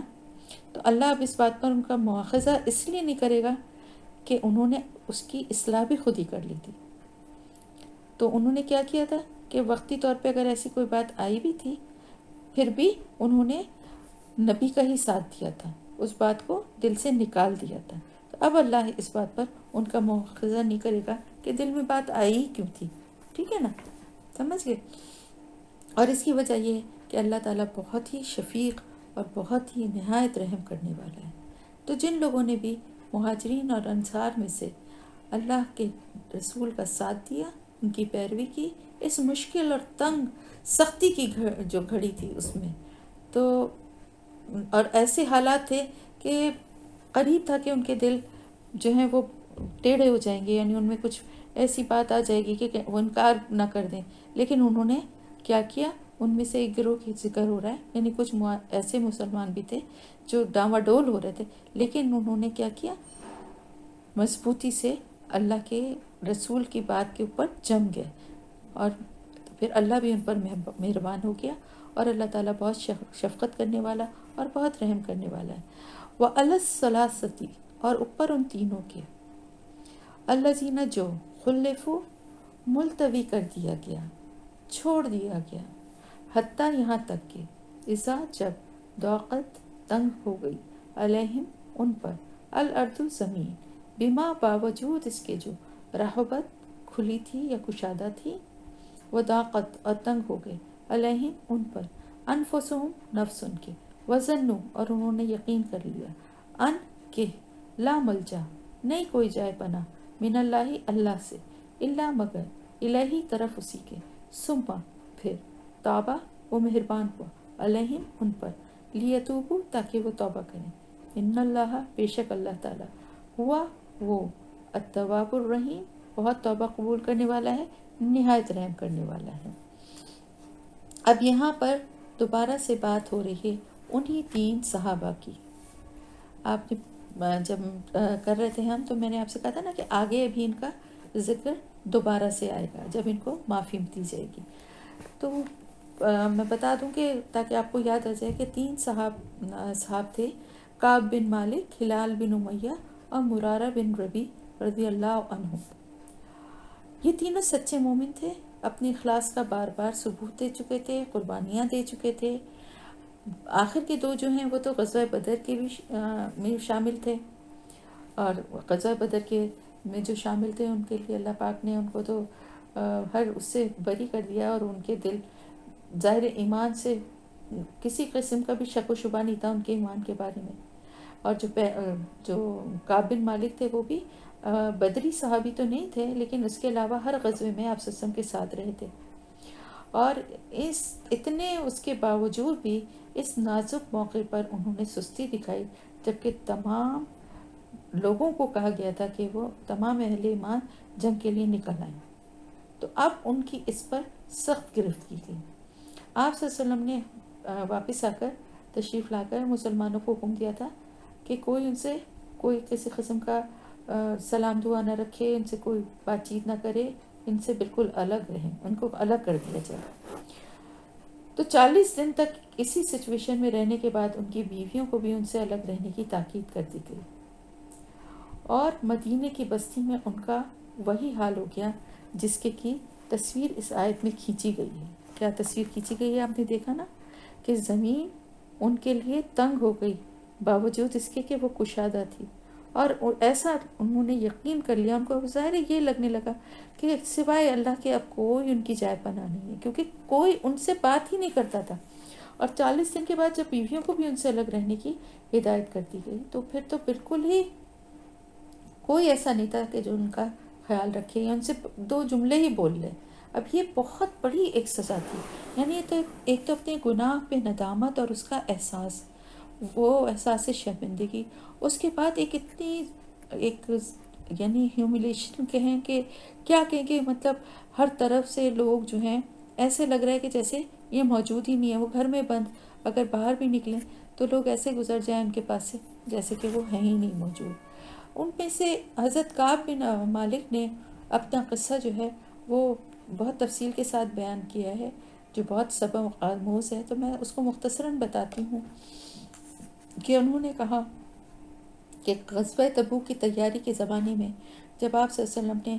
مسلمانوں سے، اچھا یہ بات آپ کو میں کلیئر کر دوں کہ یہ 3 اصحاب جو ہیں ان کا معاملہ ان 7 اصحاب سے مختلف ہے۔ ان کا بھی بتایا تھا نا کہ جنہوں نے ستونوں سے اپنے آپ کو باندھ لیا تھا، ان کا معاملہ تو بالکل الگ اس لیے تھا کہ انہوں نے تو کوئی پاسپورٹ ہونے سے پہلے ہی اپنے کو سزا دے لی تھی، اور ستون سے اپنے آپ کو باندھ لیا تھا، بھوکے پیاسے اس سے بندھے پڑے ہوئے تھے، جب تک کہ آپ صلی اللہ علیہ وسلم واپس آ کے مدینے آپ نہیں آ کر ان کو کھولا تھا، تو ان کا معاملہ الگ تھا۔ ان 3 اصحاب کی میں آپ کو بتا دوں کہ انہوں نے کہا کہ جب آپ صلی اللہ علیہ وسلم نے مسلمانوں سے شرکت جنگ کی اپیل کی تو میں اپنے دل میں ارادہ کر لیا میں نے کہ چلنے کی تیاری کروں گا، مگر پھر واپس آ کر سستی کر جاتا تھا۔ جب بھی جاتا تھا اور بات سنتا تھا تو کہتا تھا کہ جاؤں گا، ابھی کیا وقت ہے، ابھی جب چلنے کا وقت آئے گا تو تیار ہوتے کیا دیر لگتی ہے۔ اس طرح بات ٹلتی رہی، یہاں تک کہ لشکر کی روانگی کا وقت آ گیا اور میں تیار نہیں تھا۔ میں نے دل میں کہا کہ لشکر کو جانے دو، میں 1-2 روز بعد راستے میں اس سے جا ملوں گا، مگر پھر وہی سستی آ گئی، حتیٰ کہ وقت نکل گیا اور لشکر اتنی دور نکل گیا کہ اب جانا اور اس کو پکڑنا جو ہے وہ بس میں نہیں رہا، اور اب میں مدینے میں ہی رہ گیا۔ میرا دل یہ دیکھ دیکھ کر بہت کڑتا تھا کہ میں جن لوگوں کے ساتھ پیچھے رہ گیا ہوں وہ یا تو منافق ہیں یا ضعیف اور مجبور لوگ ہیں جن کو اللہ نے معذور کر رکھا ہے۔ جب آپ صلی اللہ علیہ وسلم تبوک سے واپس تشریف لے آئے تو حسب معمول آپ نے پہلے مسجد میں آ کر 2 رکعت نماز پڑھی، پھر لوگوں سے ملاقات کے لیے بیٹھے۔ اب کیا ہوا کہ اس مجلس میں منافقین نے آ کر اپنے عذر لمبی چوڑی قسموں کے ساتھ پیش کرنے شروع کیے۔ یہ 80 سے زیادہ آدمی تھے۔ آپ صلی اللہ علیہ وآلہ وسلم نے ان میں سے ایک ایک کی بناوٹی باتیں سنی، ان کی ظاہری عذر جو تھے ان کو قبول کیا اور ان کے باطن کو اللہ پر چھوڑ دیا، اور پھر فرمایا اللہ تمہیں معاف کرے۔ پھر میری باری آئی، میں نے آگے بڑھ کر سلام کیا۔ آپ نے میری طرف مسکرا کر دیکھا اور فرمایا تشریف لائیے، آپ کو کس چیز نے روکا تھا؟ میں نے عرض کیا خدا کی قسم اگر میں اہل دنیا میں سے کسی اور کے سامنے حاضر ہوا ہوتا تو ضرور کوئی نہ کوئی بات بنا کر اس کو راضی کرنے کی کوشش کرتا۔ باتیں بنانی تو مجھے بھی آتی ہیں، مگر آپ کے متعلق میں یقین رکھتا ہوں کہ میں اگر کوئی جھوٹا عذر پیش کروں گا اور آپ کو راضی بھی کر لوں گا تو اللہ تعالیٰ ضرور آپ کو مجھ سے پھر ناراض کر دے گا۔ البتہ اگر سچ کہوں تو چاہے آپ ناراض ہی کیوں نہ ہو، مجھے امید ہے کہ اللہ میرے لیے معافی کی کوئی صورت پیدا کر دے گا۔ کتنی پیاری بات ہے اور کتنی پیاری دل سے ان کی نیت تھی اور ان کا احساس تھا۔ واقعہ یہ ہے کہ میرے پاس کوئی عذر نہیں ہے جسے پیش کر سکوں، میں جانے پر پوری طرح قادر تھا۔ اس پر آپ صلی اللہ علیہ وآلہ وسلم نے فرمایا یہ شخص ہے جس نے سچی بات کہی۔ پھر آپ نے کہا اچھا اٹھو، جاؤ اور انتظار کرو یہاں تک کہ اللہ تمہارے معاملے میں کوئی فیصلہ کرے۔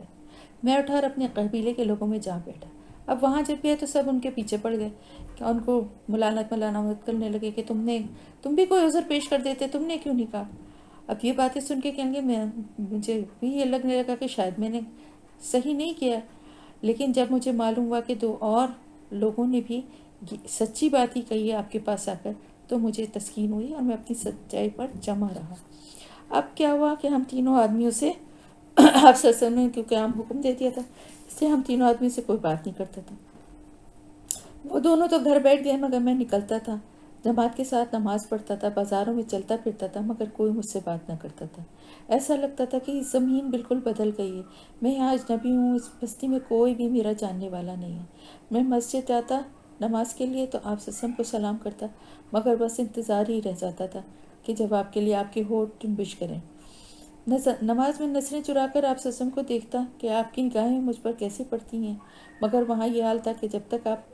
میں نماز پڑھتا آپ میری طرف دیکھتے رہتے اور جہاں میں نے سلام پھیرا آپ میری طرف سے نظر ہٹا لیتے۔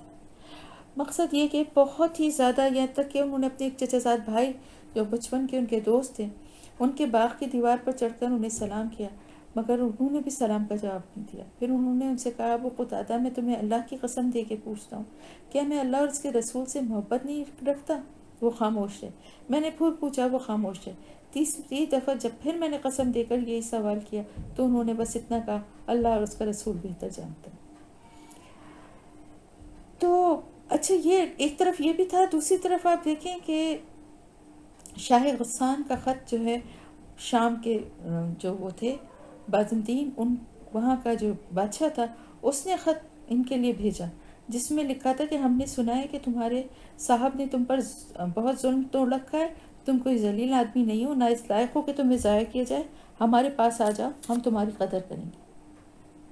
انہوں نے کیا کیا؟ اس خط کو چولہے میں جھونک دیا۔ یعنی دیکھیں کتنی ٹیمپٹیشن تھی، یہ نہیں تھا کہ کوئی ان کے پاس راستہ نہیں تھا، لیکن اپنی سزا کو کاٹتے رہے، یہاں تک کہ 40 دن کے بعد جب یہ حکم آیا کہ اپنی بیوی سے بھی علیحدہ ہو تو انہوں نے پوچھا کہ کیا طلاق دینی ہے، تو جواب ملا کہ نہیں، بس الگ رہو۔ تو انہوں نے اپنی بیوی کو بھی میکے بھیج دیا۔ 50ویں دن صبح کی نماز کے بعد میں اپنے مکان کی چھت پر بیٹھا ہوا تھا اور اپنی جان سے بیزار ہو رہا تھا۔ کہ یکایک کسی شخص نے پکار کر کہا، مبارک ہو کعب بن مالک۔ میں یہ سنتے ہی سجدے میں گر گیا اور میں نے جان لیا کہ میری معافی کا حکم ہو گیا۔ پھر تو ہر طرف سے لوگ جاؤ دجاؤ بھاگے چلے آ رہے تھے اور ہر ایک دوسرے سے پہلے مجھ کو مبارکباد دینا چاہ رہا تھا پہنچ کے کہ تیری توبہ قبول ہو گئی، مگر میں اٹھا اور سیدھا مسجد نبوی کی طرف چلا۔ دیکھا کہ آپ صلی اللہ علیہ وآلہ وسلم کا چہرہ خوشی سے دمک رہا ہے۔ میں نے سلام کیا تو آپ نے فرمایا، تجھے مبارک ہو، یہ دن تیری زندگی میں سب سے بہتر ہے۔ میں نے پوچھا، یہ معافی آپ صلی اللہ علیہ وسلم کی طرف سے یا اللہ کی طرف سے؟ فرمایا، اللہ کی طرف سے، اور یہ آیات سنائی۔ میں نے عرض کیا، یا رسول اللہ، میری توبہ میں یہ بھی شامل ہے کہ میں اپنا سارا مال اللہ کی راہ میں صدقہ کر دوں۔ آپ نے فرمایا، کچھ رہنے دو، یہ تمہارے لیے بہتر ہے۔ میں نے آپ کے ارشاد کے مطابق اپنا خیبر کا حصہ رکھ لیا، باقی سب صدقہ کر دیا۔ پھر اللہ سے عہد کیا کہ جس سچائی کے صلے میں اللہ نے مجھے معافی دی ہے، میں اس پر تمام عمر قائم رہوں گا۔ چنانچہ میں نے آج تک کوئی بات جان بوجھ کر خلاف واقعہ نہیں کہی، اور خدا سے امید رکھتا ہوں کہ آئندہ بھی مجھے اس سے بچا لے گا۔ اب اس سے دیکھیں کتنی پیاری کتنی باتیں ہمیں پتہ چلیں۔ سب سے پہلی تو یہ کہ دیکھیں اللہ اور اس کے رسول، خاص طور سے کفر اور اسلام کے درمیان اگر کوئی جنگ یا کوئی مقابلہ یا کوئی ایسا معاملہ ہے تو یہ کتنا اہم اور نازک ہوتا ہے۔ اس کشمکش میں اگر کوئی کفر کا ساتھ نہیں بھی دے تو یہ بھی بہت بڑا گناہ ہے کہ اسلام کا ساتھ دینے میں وہ چوکے یا ساتھ نہ دے یا بدنیتی کرے۔ تو ساری زندگی کی نیکیاں اور عبادتیں ایک کوتاہی کی وجہ سے کتنی سخت سزا اور کتنی سخت گرفت اللہ کی ہوئی۔ تو سوچیں دن رات جو اسی گناہوں اور اس طرح کی نافرمانیوں میں پڑے ہیں، ان کو بھی اللہ پاک توبہ کی توفیق ہم سب کو دے۔ پھر اس کے بعد یہ کہ دیکھیں یہ بھی پتہ چلا کہ ایک مومن کی خوبی کیا ہے۔ ایک طرف منافقین تھے جو آگے جھوٹے عذر پیش کر رہے تھے، اور اب بس ان کو اپنے عذر قبول ہونے کے بعد ان کے دل میں کوئی نہ ڈر تھا نہ خوف تھا۔ لیکن بات یہ ہے کہ جس کے دل میں ایمان تھا وہ اس چیز سے خوش نہیں ہو سکتا تھا کہ جھوٹی اس کو اللہ کے رسول کی طرف سے جھوٹی اس کو اگر مل جائے، اس کے عذر کو قبول کر لیا جائے، بلکہ اسے اللہ کی اور اس کے رسول کی سچی معافی چاہیے تھی۔ اور پھر یہ بھی دیکھیے کہ اس سے پتہ یہ بھی چلتا ہے کہ کتنا بھی بڑا گناہ ہے، اگر انسان اللہ سے لگا رہے، سچے دل سے معافی مانگتا ہی رہے، اور پھر دیکھیں انہوں نے معافی قبول ہونے کے بعد مال بھی اللہ کی راہ میں خرچ کیا، تو مال کو بھی اپنے اللہ کی راہ میں خرچ کرے اور اللہ سے بار بار معافی مانگے اپنے گناہوں کی، تو انشاءاللہ تعالیٰ کتنا بھی بڑا گناہ اللہ پاک ضرور اس کی توبہ قبول فرمائے گا۔ دراصل بات یہ ہے کہ دیکھیں اللہ کی جو ہمارے ساتھ محبت ہے نا، اللہ پاک ہم سے اتنی محبت کرتا ہے، ہمارے دل میں بھی ویسی ہی محبت اللہ کے لیے ہونی چاہیے، اور ہمیں یہ پتہ ہونا چاہیے کہ اللہ سے زیادہ ہم سے محبت کوئی کر ہی نہیں سکتا۔ اگر اللہ کی طرف سے کوئی سختی، کوئی آزمائش، کوئی سزا آ بھی گئی ہے تو کیا ہونا چاہیے رویہ؟ بالکل وہی ہونا چاہیے جیسے کہ ماں کے ساتھ ہوتا ہے۔ ماں اگر کسی غلطی کی سزا دیتی ہے، ڈانٹتی ہے، مار بھی دیتی ہے، تو بچہ کیا کرتا ہے؟ ماں سے ہی جا کے لپٹتا ہے، اسی سے لپٹ کے روتا ہے نا۔ تو ہمیں بھی اپنے گناہوں میں سرکشی اور ڈھٹائی کے بجائے اللہ کی طرف پلٹنا چاہیے کہ اللہ تو ہماری سنے گا ہی نہیں، اب تو ہم اتنے گناہ گار ہو گئے، یہ نہیں سوچنا چاہیے، بلکہ رو رو کے پکڑ لینا چاہیے، جا نماز کو تر کر دینا چاہیے، آنسوؤں سے اللہ کے دامن کو نہیں چھوڑنا چاہیے جب تک کہ دل کو یہ اطمینان نہ ہو کہ اب اللہ نے ہماری توبہ قبول کر لی۔ تو یہ سارے سبق ہمیں اس واقعے سے ملتے ہیں۔ تو یہ یاد رکھیں کہ اللہ سے زیادہ ہم سے محبت کرنے والا کوئی نہیں ہے، اور جس طرح سے ان اصحاب نے اپنا معاملہ اللہ کے سپرد کر کے، اور بس یہی ان کی وہ تھی کہ اللہ سے کسی طرح معافی مل جائے، یہی رویہ ہمارا بھی ہونا چاہیے اگر ہمیں بھی معافی چاہیے تو، کہ بس ہم لگ جائیں اللہ کو راضی کرنے میں، تو پھر ہم دیکھیں گے کہ انشاءاللہ تعالیٰ اللہ پاک بہت توبہ قبول کرنے والا ہے اور نہایت رحم کرنے والا ہے۔ یعنی ان لوگوں کو دیکھیں، حالانکہ وہ کتنے، میں نے آپ کو بتایا نا، ان کے کتنے بڑے بڑے نیکیاں کتنی بڑی بڑی تھیں، لیکن اس کے باوجود اللہ تعالیٰ نے جب ان کی گرفت کی تو انہوں نے کوئی اپنی اس نیکی کا وہ نہیں کیا کہ ہم تو یہ بھی کر چکے ہیں، ہم تو وہ بھی کر چکے ہیں، ہمیں کیوں سزا مل رہی ہے، بلکہ اس کو قبول کیا، پھر اللہ کی رحمت بھی آئی ان کے لیے، اور ایسا وقت بھی انہوں نے دیکھا، ان کو اندازہ ہو گیا کہ اللہ کے سوا ہمارے پاس کوئی دوسرا راستہ، کوئی ہماری جائے پناہ نہیں ہے۔ اور ہمیں تو پتہ ہے، سب کو پتہ ہے یہ بات، لیکن ہم بھول جاتے ہیں دنیا کی اس میں کھو کے کہ اللہ کے سوا کوئی ہماری جائے پناہ نہیں ہے، کہیں سے ہمیں کچھ بھی نہیں مل سکتا، نہ معافی مل سکتی ہے، نہ بخشش مل سکتی ہے، نہ جنت مل سکتی ہے، نہ جہنم سے نجات مل سکتی ہے۔ دنیا کے تمام معاملات میں بھی اور آخرت میں بھی ہر چیز کے لیے ہم اللہ کے ہی محتاج ہیں۔ یا ایھا الذین آمنوا، اے ایمان والوں، یا اے لوگو جو ایمان لائے ہو، اتقوا، ڈرو اللہ سے، وکونوا مع الصادقین، اور ہو جاؤ ساتھ سچے لوگوں کے۔ اب اللہ تعالیٰ ایمان والوں سے فرما رہا ہے کہ ان کو جو یہ ان کی جو توبہ قبول ہوئی اور ان کی جو ندامت اللہ نے اس کو جو قبولیت بخشی، اس کی سب سے بڑی وجہ کیا تھی؟ ان کا سچ۔ انہوں نے جھوٹے بہانے نہیں بنائے تھے، بلکہ آ کے فوراً سچ بول دیا تھا۔ تو ان کے سچ کی وجہ سے ایک وقتی سزا تو دیکھیں، ان کے کسی بھی غلط کام کی سزا تو ملتی ہے، لیکن معافی تو اسی وقت ملتی ہے نا جب کہ اس کے دل میں اس کا احساس ہو، اپنے کو سزا کے لیے پیش کرے۔ تو انہوں نے اپنے جرم کو سچائی سے قبول کیا، کیونکہ بہت بڑا یہ معاملہ تھا، اس کی سزا ان کی فوراً صرف فوری معافی پہ نہیں ہوئی، بلکہ اس میں ٹائم لگا، لیکن ان کی سچائی کی وجہ سے، ان کے اخلاص کی وجہ سے اللہ نے ان کی توبہ قبول کی۔ اسی لیے اللہ تعالیٰ فرما رہے ہیں مومنین سے کہ اے ایمان والوں، اللہ کا ڈر اپنے دل میں رکھو، اور ساتھ کس کا دو؟ ان لوگوں کا ساتھ دو جو کہ سچ بولتے ہیں۔ جب دیکھیں ایک فطرتاً ایک بات ہے کہ انسان جن لوگوں کے ساتھ اٹھتا بیٹھتا ہے، جن کے ساتھ رہتا ہے، اس کا اپنا مزاج بھی ویسے ہی بن جاتا ہے۔ تو اللہ تعالیٰ فرما رہا ہے سچے لوگوں کے ساتھ رہو، تاکہ تمہارے مزاج اور تمہارے دل میں بھی سچائی گھر کر لے، اور کسی بھی معاملے میں جھوٹے عذر بہانے تراشنے کے بجائے سچ بات، اپنی غلطی کا اعتراف کرنے کا حوصلہ بھی ہو، اور یہ احساس بھی ہو کہ اس سچائی سے ہی میری نجات ہے۔ تو اللہ تعالیٰ تو سب کو جانتا ہے، اس سے کچھ بھی چھپا ہوا نہیں۔ تو خوف اس چیز کا ہونا چاہیے کوئی بھی گناہ کرتے ہوئے کہ کہیں اللہ کو نہ پتہ چل جائے، جبکہ ہمارا خوف دنیا کا تو ہوتا ہے، اللہ کو تو ہم سوچتے ہی نہیں ہیں۔ تو اللہ تعالیٰ فرما رہا ہے کہ سب سے بڑا خوف اللہ کا ہونا چاہیے گناہ کرتے ہوئے۔ پھر بھی اگر کوئی غلطی یا گناہ ہو جائے تو پھر اس کو ایکسیپٹ کرے، کیونکہ سچ کے سوا کوئی اور راستہ نہیں ہے۔ اللہ تو سب کچھ جانتا ہی ہے، تو اللہ سے سب کچھ چھپا ہوا نہیں ہے۔ تو پھر اگر ہم سچ نہ بھی بولیں تو اللہ کو پتہ چلنا ہی ہے۔ اور پھر جھوٹ کی اور دوسری دھوکے دہی کی سزا وہ الگ ہے۔ تو سچ بولنے سے اپنا گناہ قبول کر کے اللہ سے معافی مانگیں تو اللہ کو تواب الرحیم پائیں گے انشاءاللہ تعالی۔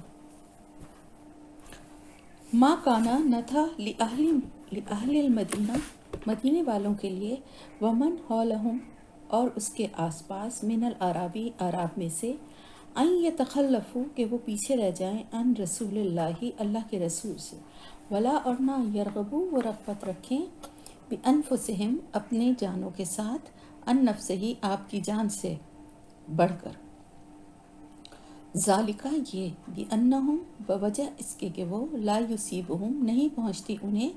ظمأ، کوئی پیاس، ولا نصب، کوئی تھکاوٹ، اور نہ کوئی تھکاوٹ، ولا مخمصۃ، اور نہ بھوک، فی سبیل اللہ، اللہ کے راستے میں، ولا یطعون موطئا، اور وہ چلتے ہیں یا رونتے ہیں، یہ گھوڑوں کی ٹاپوں سے جو زمین روندی جاتی ہے نا، اس کے لیے استعمال ہوتا ہے موطئا، چلنے کی جگہ، یغیظ الکفار، کہ غصہ دلائیں کفار کو، ولا ینالون، اور نہیں وہ لیتے ہیں، من عدوٍ، کسی دشمن سے، نیلن، کچھ لینا، الا، مگر، کتبہ، لکھا جاتا ہے، لہم، ان کے لیے، بھی، ساتھ اس کے، عمل صالح، کوئی نیک عمل، ان اللہ، بے شک اللہ تعالیٰ، لا یضیع، نہیں وہ ضائع کرتا، اجر المحسنین، اجر محسنین کا۔ اب یہاں پر وہی بات ہو رہی ہے کہ مدینہ میں رہنے والوں کے لیے اور اس کے آس پاس جو عرابی بستے تھے ان کے لیے بھی یہ بات جو ہے کسی کے لیے بھی یہ صحیح نہیں تھی۔ یہ کام جو جس نے بھی کیا وہ غلط تھا، کہ جب ایک جنگ کا جو کہ فرض کر دی گئی تھی اور تمام مسلمانوں کو جس کے لیے نکلنے کا حکم دیا گیا تھا، اس میں اللہ کے رسول کو چھوڑ کے پیچھے رہ جانے والے، چاہے وہ مدینہ کے رہنے والے ہوں یا پھر یہ کہ وہ آس پاس کے دیہاتوں کے ہوں، کسی کے لیے بھی یہ بات جو ہے وہ جائز نہیں تھی. یہ بات کوئی بھی مطلب اس چیز کی کوئی جسٹیفیکیشن نہیں ہے کہ ہم دور تھے یا ہم مدینے میں نہیں تھے. جب اللہ کا حکم، اللہ کے رسول کی پکار جو ہے وہ پہنچ گئی تھی تو ان سب کو بھی شامل ہونا چاہیے تھا. اور اپنی جانوں کی اتنی پرواہ کہ آپ کی جان سے بڑھ کر اپنی جانوں کی پرواہ بھی نہیں کرنی چاہیے. یعنی کس لیے اپنی جانوں کی فکر زیادہ کی نا کہ آپ کے ساتھ نکلیں گے تو طرح طرح کی تکلیفیں اور مشکلات کا سامنا کرنا پڑے گا، اور آرام سے گھر میں بیٹھیں، اپنے گھر کی اور سکون کی زندگی گزاریں. تو اللہ تعالیٰ فرما رہا ہے کہ یہ بھی جو ہے نا ان کے لیے جائز نہیں تھا کہ وہ رغبت رکھیں، یعنی وہ یہ اس چیز کی طرف زیادہ ان کا دل مائل ہو کہ اپنی جانوں کے ساتھ وہ آرام سے مزے سے رہیں اور آپ وسلم کی جان کی فکر نہ کریں. آپ وسلم کی حفاظت اور آپ وسلم کی جان سے بڑھ کر تو کچھ بھی نہیں تھا نا. تو آپ صلی اللہ علیہ وآلہ وسلم جب بلا رہے ہیں جنگ کے لیے، چلنے کے لیے آپ نکل رہے ہیں، تو آپ کی جان سے آگے بڑھ کے اپنی جان قربان کرنے والا بننا چاہیے تھا نا مومنین کو. مومنین کا تو یہ فرض ہے، اللہ کے رسول کا یہ حق ہے مومنین پر. تو پھر کیا ہے کہ انہوں نے کیا کیا، جیسا کہ بار بار یہ بات ریپیٹ ہوئی ہے کہ غزوہ تبوک کے موقع پر ظاہر ہے سخت موسم کی وجہ سے، بہت سارے تیار فصلوں کی وجہ سے، یا اور بہت سارے ریزنز تھے، اتنا لمبا سفر ہے، یہ ہے، کون جائے، کون تکلیفیں اٹھائے. تو یہ کسی کے لیے بھی یہ بات جائز نہیں تھی. اور اپنی ذات میں اور اپنے ذاتی کاموں میں، اپنی دلچسپیوں اور مصروفیات میں اس قدر مشغول ہو جانا کہ آپ صلی اللہ علیہ وسلم کیا حکم دے رہے ہیں، کہاں چلنے کو کہہ رہے ہیں، اس بات کی کوئی پرواہ ہی نہ رہے. تو اس دور میں جب آپ صلی اللہ علیہ وآلہ وسلم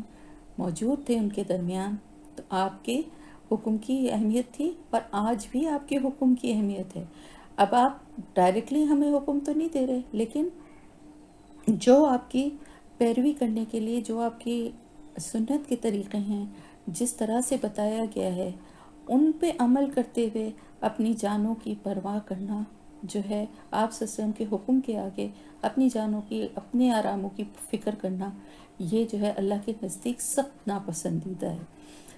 تو اب آپ یہ دیکھیں، آپ کہیں کہ ہم کیا کر رہے ہیں، ہم کیا کرتے ہیں، ہم تو کچھ ہی نہیں کرتے. اللہ کے رسول نے جو کچھ بتایا، اللہ کے جو کچھ احکامات ہیں، اس کے مطابق کیا ہم اپنی زندگی گزارتے ہیں؟ ہمیں اپنی نیند، اپنی بھوک، اپنا آرام، اس کو تو چھوڑ دیں، نیند اور بھوک کو تو چھوڑ دیں، چلیں وہ ضروریات زندگی ہیں. لیکن ہمیں اپنی تفریحات، ہمیں اپنے تمام معاملات کتنے عزیز ہیں کہ ہم اللہ کے کاموں کو فوراً چھوڑ دیتے ہیں. ہمارے پاس کتنا آسان آپشن ہوتا ہے کہ ہم فوراً یہ کہتے ہیں کہ جی یہ کام آ گیا ہے، یہ مصروفیت ہو گئی ہے، یہ شادی ہے، یہ تقریب ہے، یہ گھر میں یہ ہو گیا ہے. آپ اس سے اندازہ لگائیے، میں یہ بات بھی کئی دفعہ آپ لوگوں سے کہہ چکی ہوں کہ اگر آپ کے بچے پڑھ رہے ہیں یونیورسٹی، کالج، انجینئرنگ، ڈاکٹری کو تو چھوڑ دیجئے، آپ کے بچے صرف اسکول میں ہی پڑھ رہے ہیں اور ان کے ایگزامس شروع ہو جاتے ہیں. کتنی بھی بڑی سے بڑی، آپ بہت سی عورتوں کو میں نے دیکھا ہے کہ اپنے گھر میں اپنے بھائیوں بہنوں کی شادیوں میں شریک نہیں ہو پاتی صحیح طرح سے. سارے فنکشنز میں نہیں، شادی میں تھوڑی دیر کے لیے آئیں، وہ بچے کے ایگزامس ہو رہے ہیں نا، ایسے دنوں میں رکھ لی شادی. بعض دفعہ ایسی مجبوری ہو جاتی ہے، کوئی باہر سے آنے والا یا کوئی ایسا وہ ہوتا ہے کہ ایسی ڈیٹس ہو جاتی ہیں، تو پھر وہ اس میں تک صحیح طرح شرکت نہیں کرتی کہ ہمارے بچے کا نقصان ہوگا، اس کی پڑھائی ہے، اس کے امتحان ہیں. کیوں ایسا کرتے ہیں؟ کیوں کرتے ہیں ایسا؟ اس لیے کہ اس کی اہمیت کو سمجھتے ہیں نا، کہ اس کی وجہ سے خدا نہ خواستہ ہمارے بچے کا سال نہ ضائع ہو جائے اور آگے اس کی زندگی پہ اثر انداز نہ ہو، اس کو کوئی نقصان نہ پہنچے، کسی تعلیمی میدان میں پیچھے نہ رہ جائے، آگے زندگی میں اس کو جو کچھ کرنا ہے اس میں کوئی اس کو مشکلیں نہ ہوں. یہ ساری باتیں ذہن میں ہوتی ہیں نا ایک ماں کی، اسی لیے اتنی فکر کرتے ہیں نا. لیکن آپ لوگ اپنی کبھی فکر کرتے ہیں کہ ہم کیا اللہ کے سامنے پیش کریں گے، ہم کیا ایکسکیوز دیں گے، ہم کس وجہ سے اللہ ہم تیرے دین کا کام ہم نہیں کر سکے، ہم نہیں پڑھ سکے، ہم نہیں پڑھا سکے، ہم نہیں تیرا پیغام دوسروں تک پہنچا سکے، یا ہم کوئی بھی اچھا کام، کوئی بھی، صرف اس قرآن کے پڑھنے کو چھوڑ کے اور بھی کوئی بھی اچھا کام، کوئی بھی چیز ہم کیوں نہیں کر سکے؟ کہ ہمیں بڑی مشکل ہوتی، ہم کیسے کرتے ہیں، ہم نہیں جا سکتے تھے، یہ مصروفیت تھی، یہ معاملات تھے۔ میں ہمیشہ یہ بات کہتی ہوں نا، اور آج پھر وہی بات کہوں گی،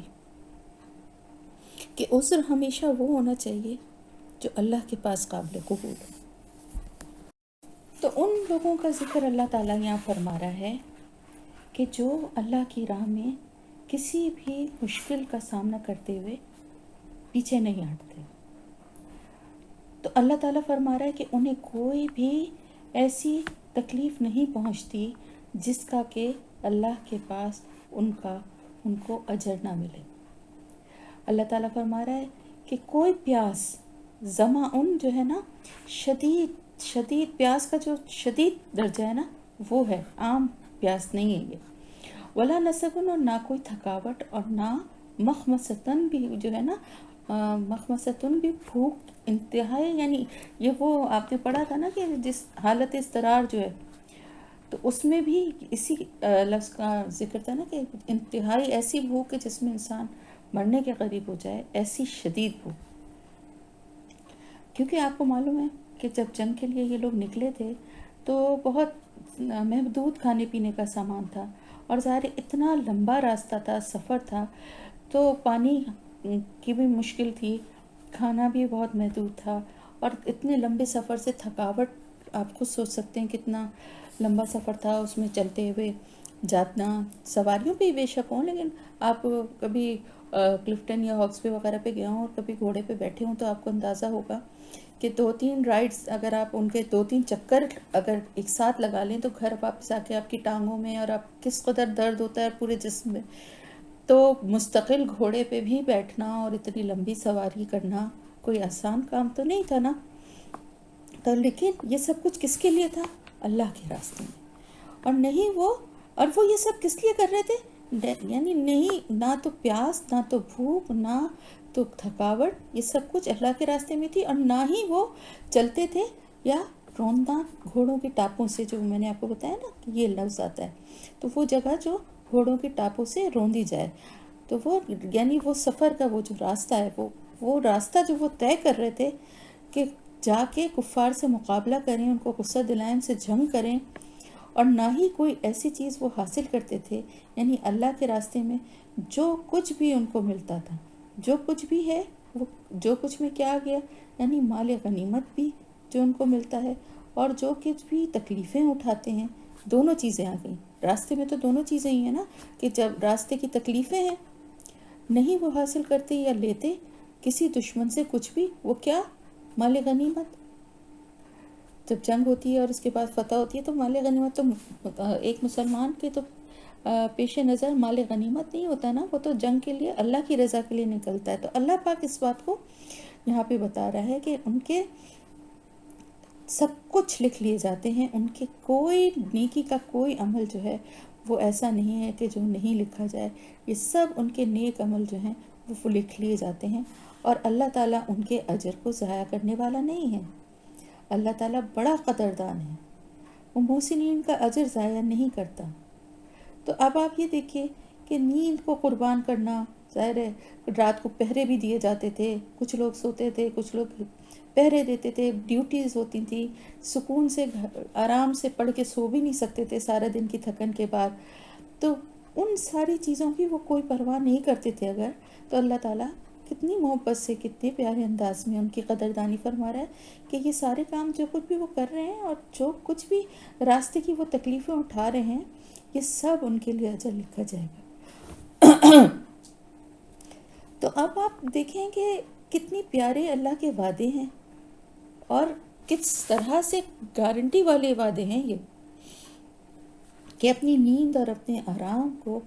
اپنی مصروفیات، صرف نیند اور آرام نہیں بلکہ اپنی مصروفیات اور اپنی دلچسپیوں کو، سب کو اچھا لگتا ہے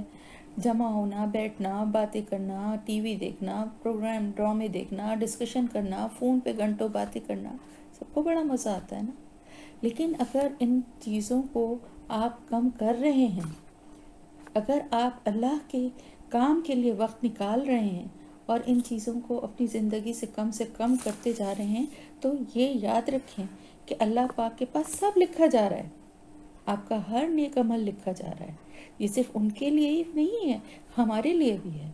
کہ جو بھی ہم سب میں سے جو لوگ بھی اللہ کے لیے وقت نکالتے ہیں، اپنی کسی مصروفیت کی، اپنی کسی دلچسپی کی، اپنی کسی تفریح کی قربانی دیتے ہیں، نیند کی قربانی دیتے ہیں کہ نہیں یہ زیادہ اہم ہے، مجھے یہ کرنا ہے، مجھے یہ پڑھنا ہے، مجھے یہ سمجھنا ہے، مجھے آگے سمجھانا ہے، پڑھانا ہے، بتانا ہے، اس پہ عمل کرنا ہے۔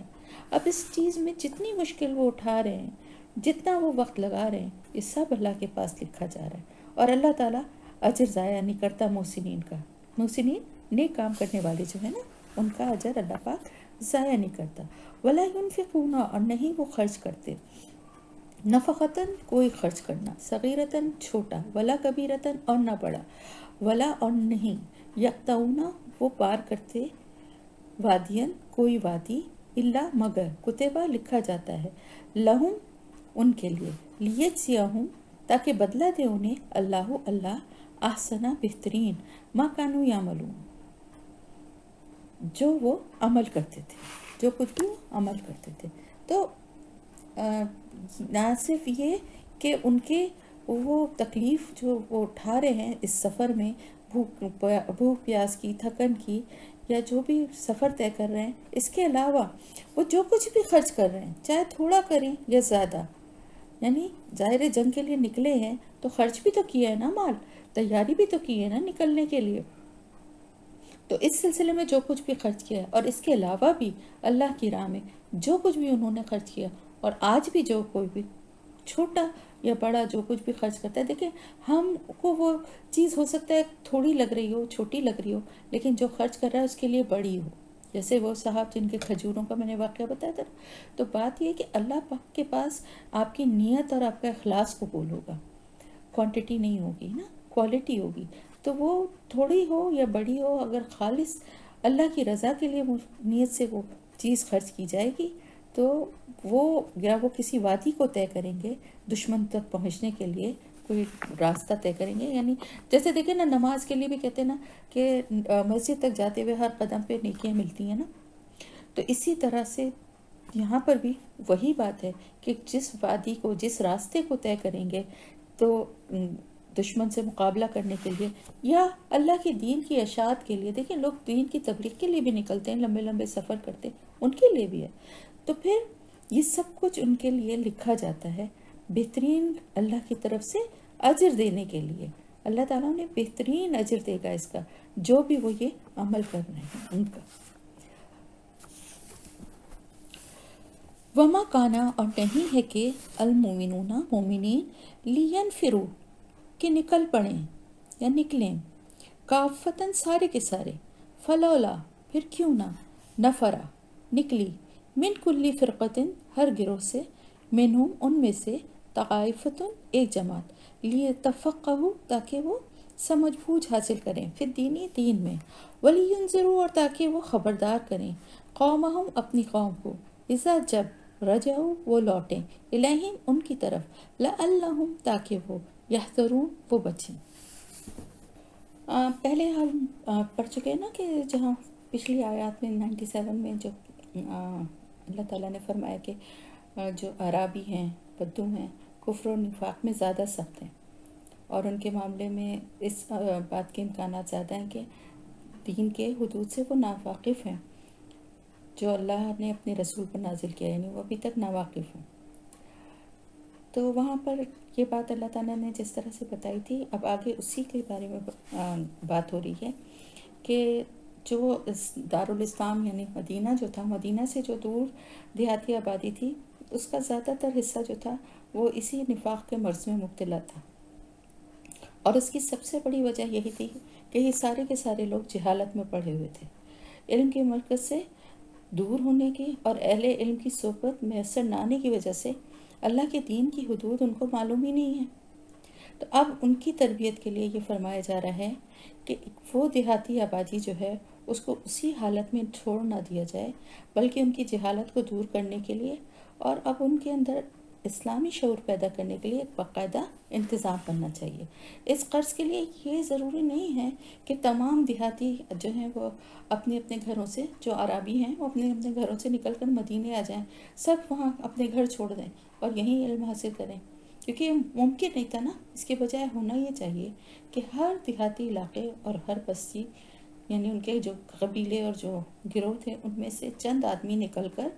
مدینے اور مکے اور ایسی دوسری جگہوں پر آئیں، یعنی شہروں کی طرف آئیں جہاں پر دین کی سے ان کی واقفیت ہو، دین کی سمجھ بوجھ ان میں پیدا ہو۔ پھر وہ واپس جب اپنے بستیوں میں جائیں تو لوگوں کو، دوسرے لوگوں کے اندر بھی دین کا شعور پھیلانے کی کوشش کریں۔ ایک یعنی ایک طرح سے یہ اب سمجھے دین کی تبلیغ اور اس کو پھیلانے کے لیے جو کام ہے وہ ان کے لیے اللہ تعالیٰ فرما رہا ہے کہ یعنی اپنے طور پہ جو شہری آبادی ہے تو وہاں پر تو مسلمانوں کی تعداد بہت تیزی سے بڑھ رہی تھی، لیکن جو لوگ شہروں سے دور ہیں، شہروں میں بھی تھے لیکن جو شہروں سے دور ہیں ان کا تو سب سے بڑا جو ریزن تھا وہ یہ تھا نا کہ ان تک اتنی دین کے احکامات اور دین کی تعلیمات اس طرح سے پہنچی ہی نہیں۔ آپ صلی اللہ علیہ وسلم کی مجلسوں میں وہ حاضر نہیں ہوتے تھے، ظاہر دور ہونے کی وجہ سے، تو ان کو کے لیے یہ اب طریقہ ایک پورا ایک نظام بنانے کا جو ہے وہ ایک اللہ تعالیٰ کی طرف سے ان کے لیے بتایا جا رہا ہے کہ اب کس طرح ان کو دین کے قریب لایا جائے۔ تو اب یہ ہے کہ ایک باقاعدہ پراپر طریقے سے کچھ لوگوں کو بلایا جائے گا، جو کچھ لوگ ہر قبیلے سے کچھ لوگ جو ہیں وہ نکل کر آئیں اور آپ وسلم کی صحبت سے فیض یاب ہوں، آ کر دین کا شعور، دین کی تعلیم حاصل کریں، اور اس کے بعد پھر وہ واپس جب جائیں تو جا کے باقی لوگوں کو بھی، یعنی کچھ لوگ کر کے آتے رہیں، اور جو جائیں وہ جا کے یہاں جو کچھ سیکھا ہے اور دین کے بارے میں جو کچھ جانا ہے وہ باقی لوگوں کو اس کی تعلیم دیں، جو آپ صلی اللہ علیہ وسلم سے انہوں نے سیکھیں یا صحابہ کرام سے جو کچھ ان کی تربیت ہو، وہ سب کچھ وہ جا کر اپنے اپنے علاقوں میں لوگوں کو، دوسرے لوگوں کو اس کی تعلیم دیں، تاکہ وہ بچیں۔ کس چیز سے بچیں؟ اس گناہ سے، نفاق سے، جو یا دین سے لا علمی کی وجہ سے جو گناہ وہ کر رہے تھے ان سے وہ بچیں۔ یا ایھا الذین آمنوا، اے لوگوں جو ایمان لائے ہو، قاتلو، جنگ کرو، الذین، ان لوگوں سے جو یلونکم، قریب ہیں تمہارے، من الکفار، کفار میں سے، ولیجدوا، اور چاہیے کہ وہ پائیں، فیکم، تم میں، غلظۃً، سختی، وعلموا، اور جان لو، ان اللہ، بے شک اللہ تعالیٰ، مع المتقین، ساتھ ہے متقی لوگوں کے۔ اس آیت میں اب اللہ تعالیٰ کی طرف سے آپ صلی اللہ علیہ وسلم کو اور تمام مومنین کو یہ حکم دیا جا رہا ہے کہ اب اسلام کی دعوت کو چار سو پھیلنا ہے، ہر طرف اسلام کی سرحدوں کو وسیع ہونا چاہیے، اس لیے اب تم لوگ آگے بڑھو۔ ابھی تک تو کیونکہ دیکھیں نا ایک ڈیفینڈنگ پوزیشن پہ تھے نا، کہ اپنا بچاؤ کر رہے تھے، مدافع دوسروں کے حملوں سے ہوتے تھے تو ان سے ان کا مقابلہ کر رہے تھے، لیکن فتح مکہ کے بعد دیکھیں نا ایک بڑا اسٹیپ تھا کہ نکل کے مسلمان گئے اور جا کے مکے کو فتح کیا، پھر جنگ حنین، پھر غزوہ تبوک۔ تو اب اللہ تعالیٰ فرما رہا ہے کہ اب جو ہے دین کو پھیلنا ہے اور سرحدوں کو وسیع ہونا ہے، تو مسلمانوں کے لیے یہ اب کہا جا رہا ہے کہ اب اسلامی حکومت کی سرحدوں پر جو کافر بستے ہیں ان سے جنگ کرو، ان سے قتال کرو، پھر جیسے جیسے یہ سرحدیں آگے بڑھتی جائیں تمہاری قتال کا سلسلہ بھی ان کے ساتھ ساتھ آگے بڑھتا جائے، یہاں تک کہ اللہ کا دین پوری دنیا پر غالب آ جائے۔ یعنی جب تک جزیرہ عرب سے کفر و شرک کا خاتمہ نہیں ہو جاتا اور اللہ کا دین اس پورے علاقے پر غالب نہیں ہو جاتا، یہ جنگ جاری رہے گی۔ تو یہ دیکھیں، یہ ایک بہت اہم بات تھی کہ ظاہر ہے دین کو پھیلانے کے لیے پہلے تو دعوت دی جاتی ہے اسلام کی، دین کو قبول کرنے کے لیے، لیکن اگر لوگ کفر پہ اڑے رہیں اور شر انگیزی پھیلاتے رہیں تو دین کو نقصان بہت پہنچ سکتا ہے ان کی وجہ سے نا۔ تو اب ان کا سد باب کرنے کی بات ہو رہی ہے، اور اللہ تعالیٰ فرما رہا ہے کہ ان سے جنگ کرتے ہوئے ایسا رویہ ہونا چاہیے کہ وہ تمہارے اندر سختی پائیں، یعنی نرمی کی پالیسی نہیں ہونی چاہیے کفار کے ساتھ۔ اب آپ دیکھیں یہاں پر ایک تو قتال کا لفظ استعمال ہوا ہے، اور دوسری غلظہ یعنی سختی، یعنی وہ نرم سلوک اب ختم ہو جانا چاہیے جو اب تک ان کے ساتھ بڑھتا جا رہا ہے، ان کو جو ڈھیل دی جا رہی تھی۔ اب ان کے ساتھ سختی سے پیش آؤ اور جان لو کہ اللہ تعالیٰ متقیوں کے ساتھ ہے، یعنی اس بات کا یقین دل میں رکھو ان کفار سے مقابلہ کرتے ہوئے کہ اللہ تعالیٰ تمہارے ساتھ ہے۔ تو اللہ کی مدد جب تمہارے ساتھ ہے تو اب تم بے خوفی سے آگے بڑھو، اور جو سرحدوں کے قریب اور جو عرب میں جو بھی قبائل ہیں اور جو کچھ بھی علاقے ہیں جہاں پہ ابھی اسلام جہاں تک نہیں پہنچا ہے، اگر وہاں دعوت سے نہیں پہنچتا تو پھر اب وہاں پر ان لوگوں کو، کیونکہ وہ اسلام کے دشمن ہی رہیں گے نا، مطلب ڈٹائی پہ اترے میں تو وہ ہر طرح سے، تو پھر ان لوگوں سے جنگ کرو آگے بڑھ کے۔ تو یہاں پہ الحمدللہ آپ کی تفسیر جو ہے وہ آیت نمبر 123 تک کمپلیٹ ہو گئی۔